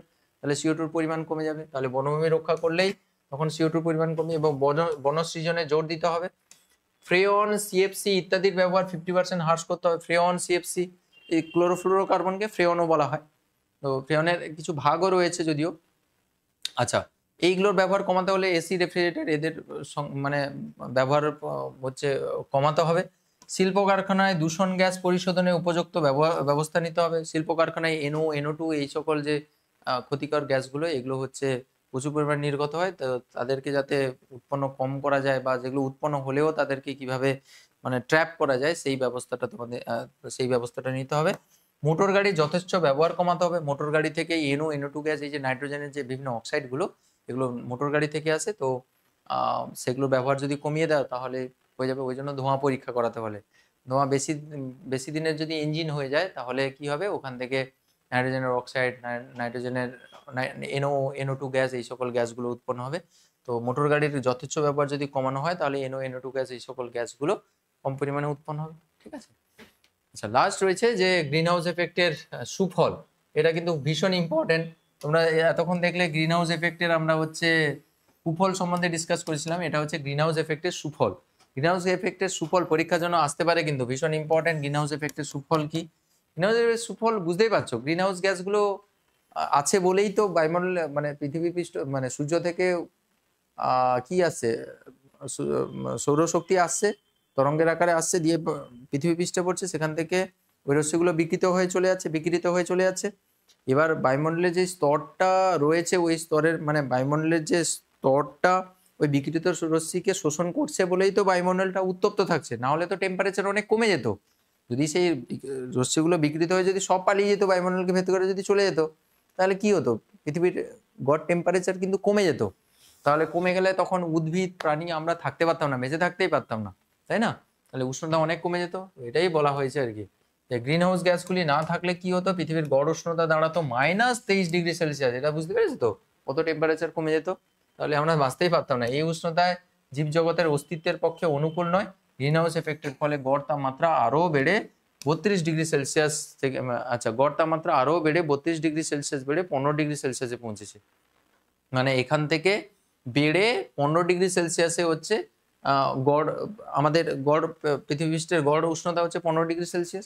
তাহলে যদি গ্রিন হাউস গ্যাসগুলো না থাকতো তাহলে -23°C টেম্পারেচার হতো। ওগুলো থাকার ফলে কি হয়? টেম্পারেচার মোটামুটি বেড়ে ওটা কত হয়েছে? 15°C। মানে এখান থেকে এত °C বেড়ে প্রায় এত ডিগ্রিতে থেমেছে আর কি। তো 15°C পৌঁছে, যা জীবজগতে বাঁচার পক্ষে, এটা পাচার নয়, বাঁচার পক্ষে সহায়ক। তো গড় তাপমাত্রা মোটামুটি 15°C কাছাকাছি। তো এখানে থেকে এটা অনেক বেটার, তাই না? এবার আবার বেশি বেড়ে গেলে কিন্তু আবার খুব মুশকিল, তাই না? তখন কিন্তু আবার এই ঝড় পড়ে এগুলো আবার শুরু হয়ে যাবে, টর্নেডো হয়ে যাবে উষ্ণতা বেড়ে গেলে। তো এই ছিল আজকের ক্লাস। আশা করছি জিনিসগুলো সমস্ত কিছু বুঝতে পেরেছো। একটু বড় ক্লাস হলো, কিন্তু একটা একটা মেজর পোর্শন আমরা শেষ করে দিলাম। তো তোমাদের হেল্প হবে তাড়াতাড়ি করে দিলে জিনিসগুলো। আশা করছি বুঝতে পেরেছো। যদি কিছু ডাউট থাকে, ডাউট থাকলেও থাকতে পারে, যদি কিছু ডাউট থাকে তাহলে প্লিজ একটু ফিডব্যাক সেকশনে জানিও। না হলে তোমাদের যখন ডাউট ক্লিয়ারিং ক্লাস হবে ডাউট ক্লিয়ারিং ক্লাসে এসে জিজ্ঞাসা করে নাও, আমি ক্লিয়ার করে দেবো। ঠিক আছে? হতেই পারে তোমরা হয়তো কোনো টপিক বুঝতে নাও পারো, তো আমি তো রয়েছি, কোনো অসুবিধা নেই। আমার দিক থেকে আমি চেষ্টা করছি জিনিসগুলো বোঝানোর। তো এরপরে যখন আবার পড়াবো হয়তো আরও থরো হয়ে যাবে এই জিনিসগুলো। তো আস্তে আস্তে করে এগুলো মডিফাই হতে থাকবে, আরও হয়তো বেটার হয়তো তখন বোঝাতে পারবো। যদি কিছু ডাউট থাকে অবশ্যই নির্দ্বিধায় নিঃসন্দেহে ডাউট ক্লিয়ারিং ক্লাসে এসে জিজ্ঞাসা করে নেবে। ঠিক আছে? Thank you so much. আর কেমন লাগলো ক্লাস অবশ্যই ফিডব্যাক সেকশনে জানিও। ফিডব্যাক সেকশন যখন দেবে, ফিডব্যাকে লিখে দেবে যে কোন ক্লাসের কথা তুমি বলছো, কোন ক্লাসের কোন স্যারের লেকচারের কথা বলছো, সেটা অবশ্যই লিখে দেবে। তোমার নাম, স্কুলের নাম মেনশন করে দেবে। ঠিক আছে? Thank you. পরের ক্লাসে আবার দেখা হবে। টাটা।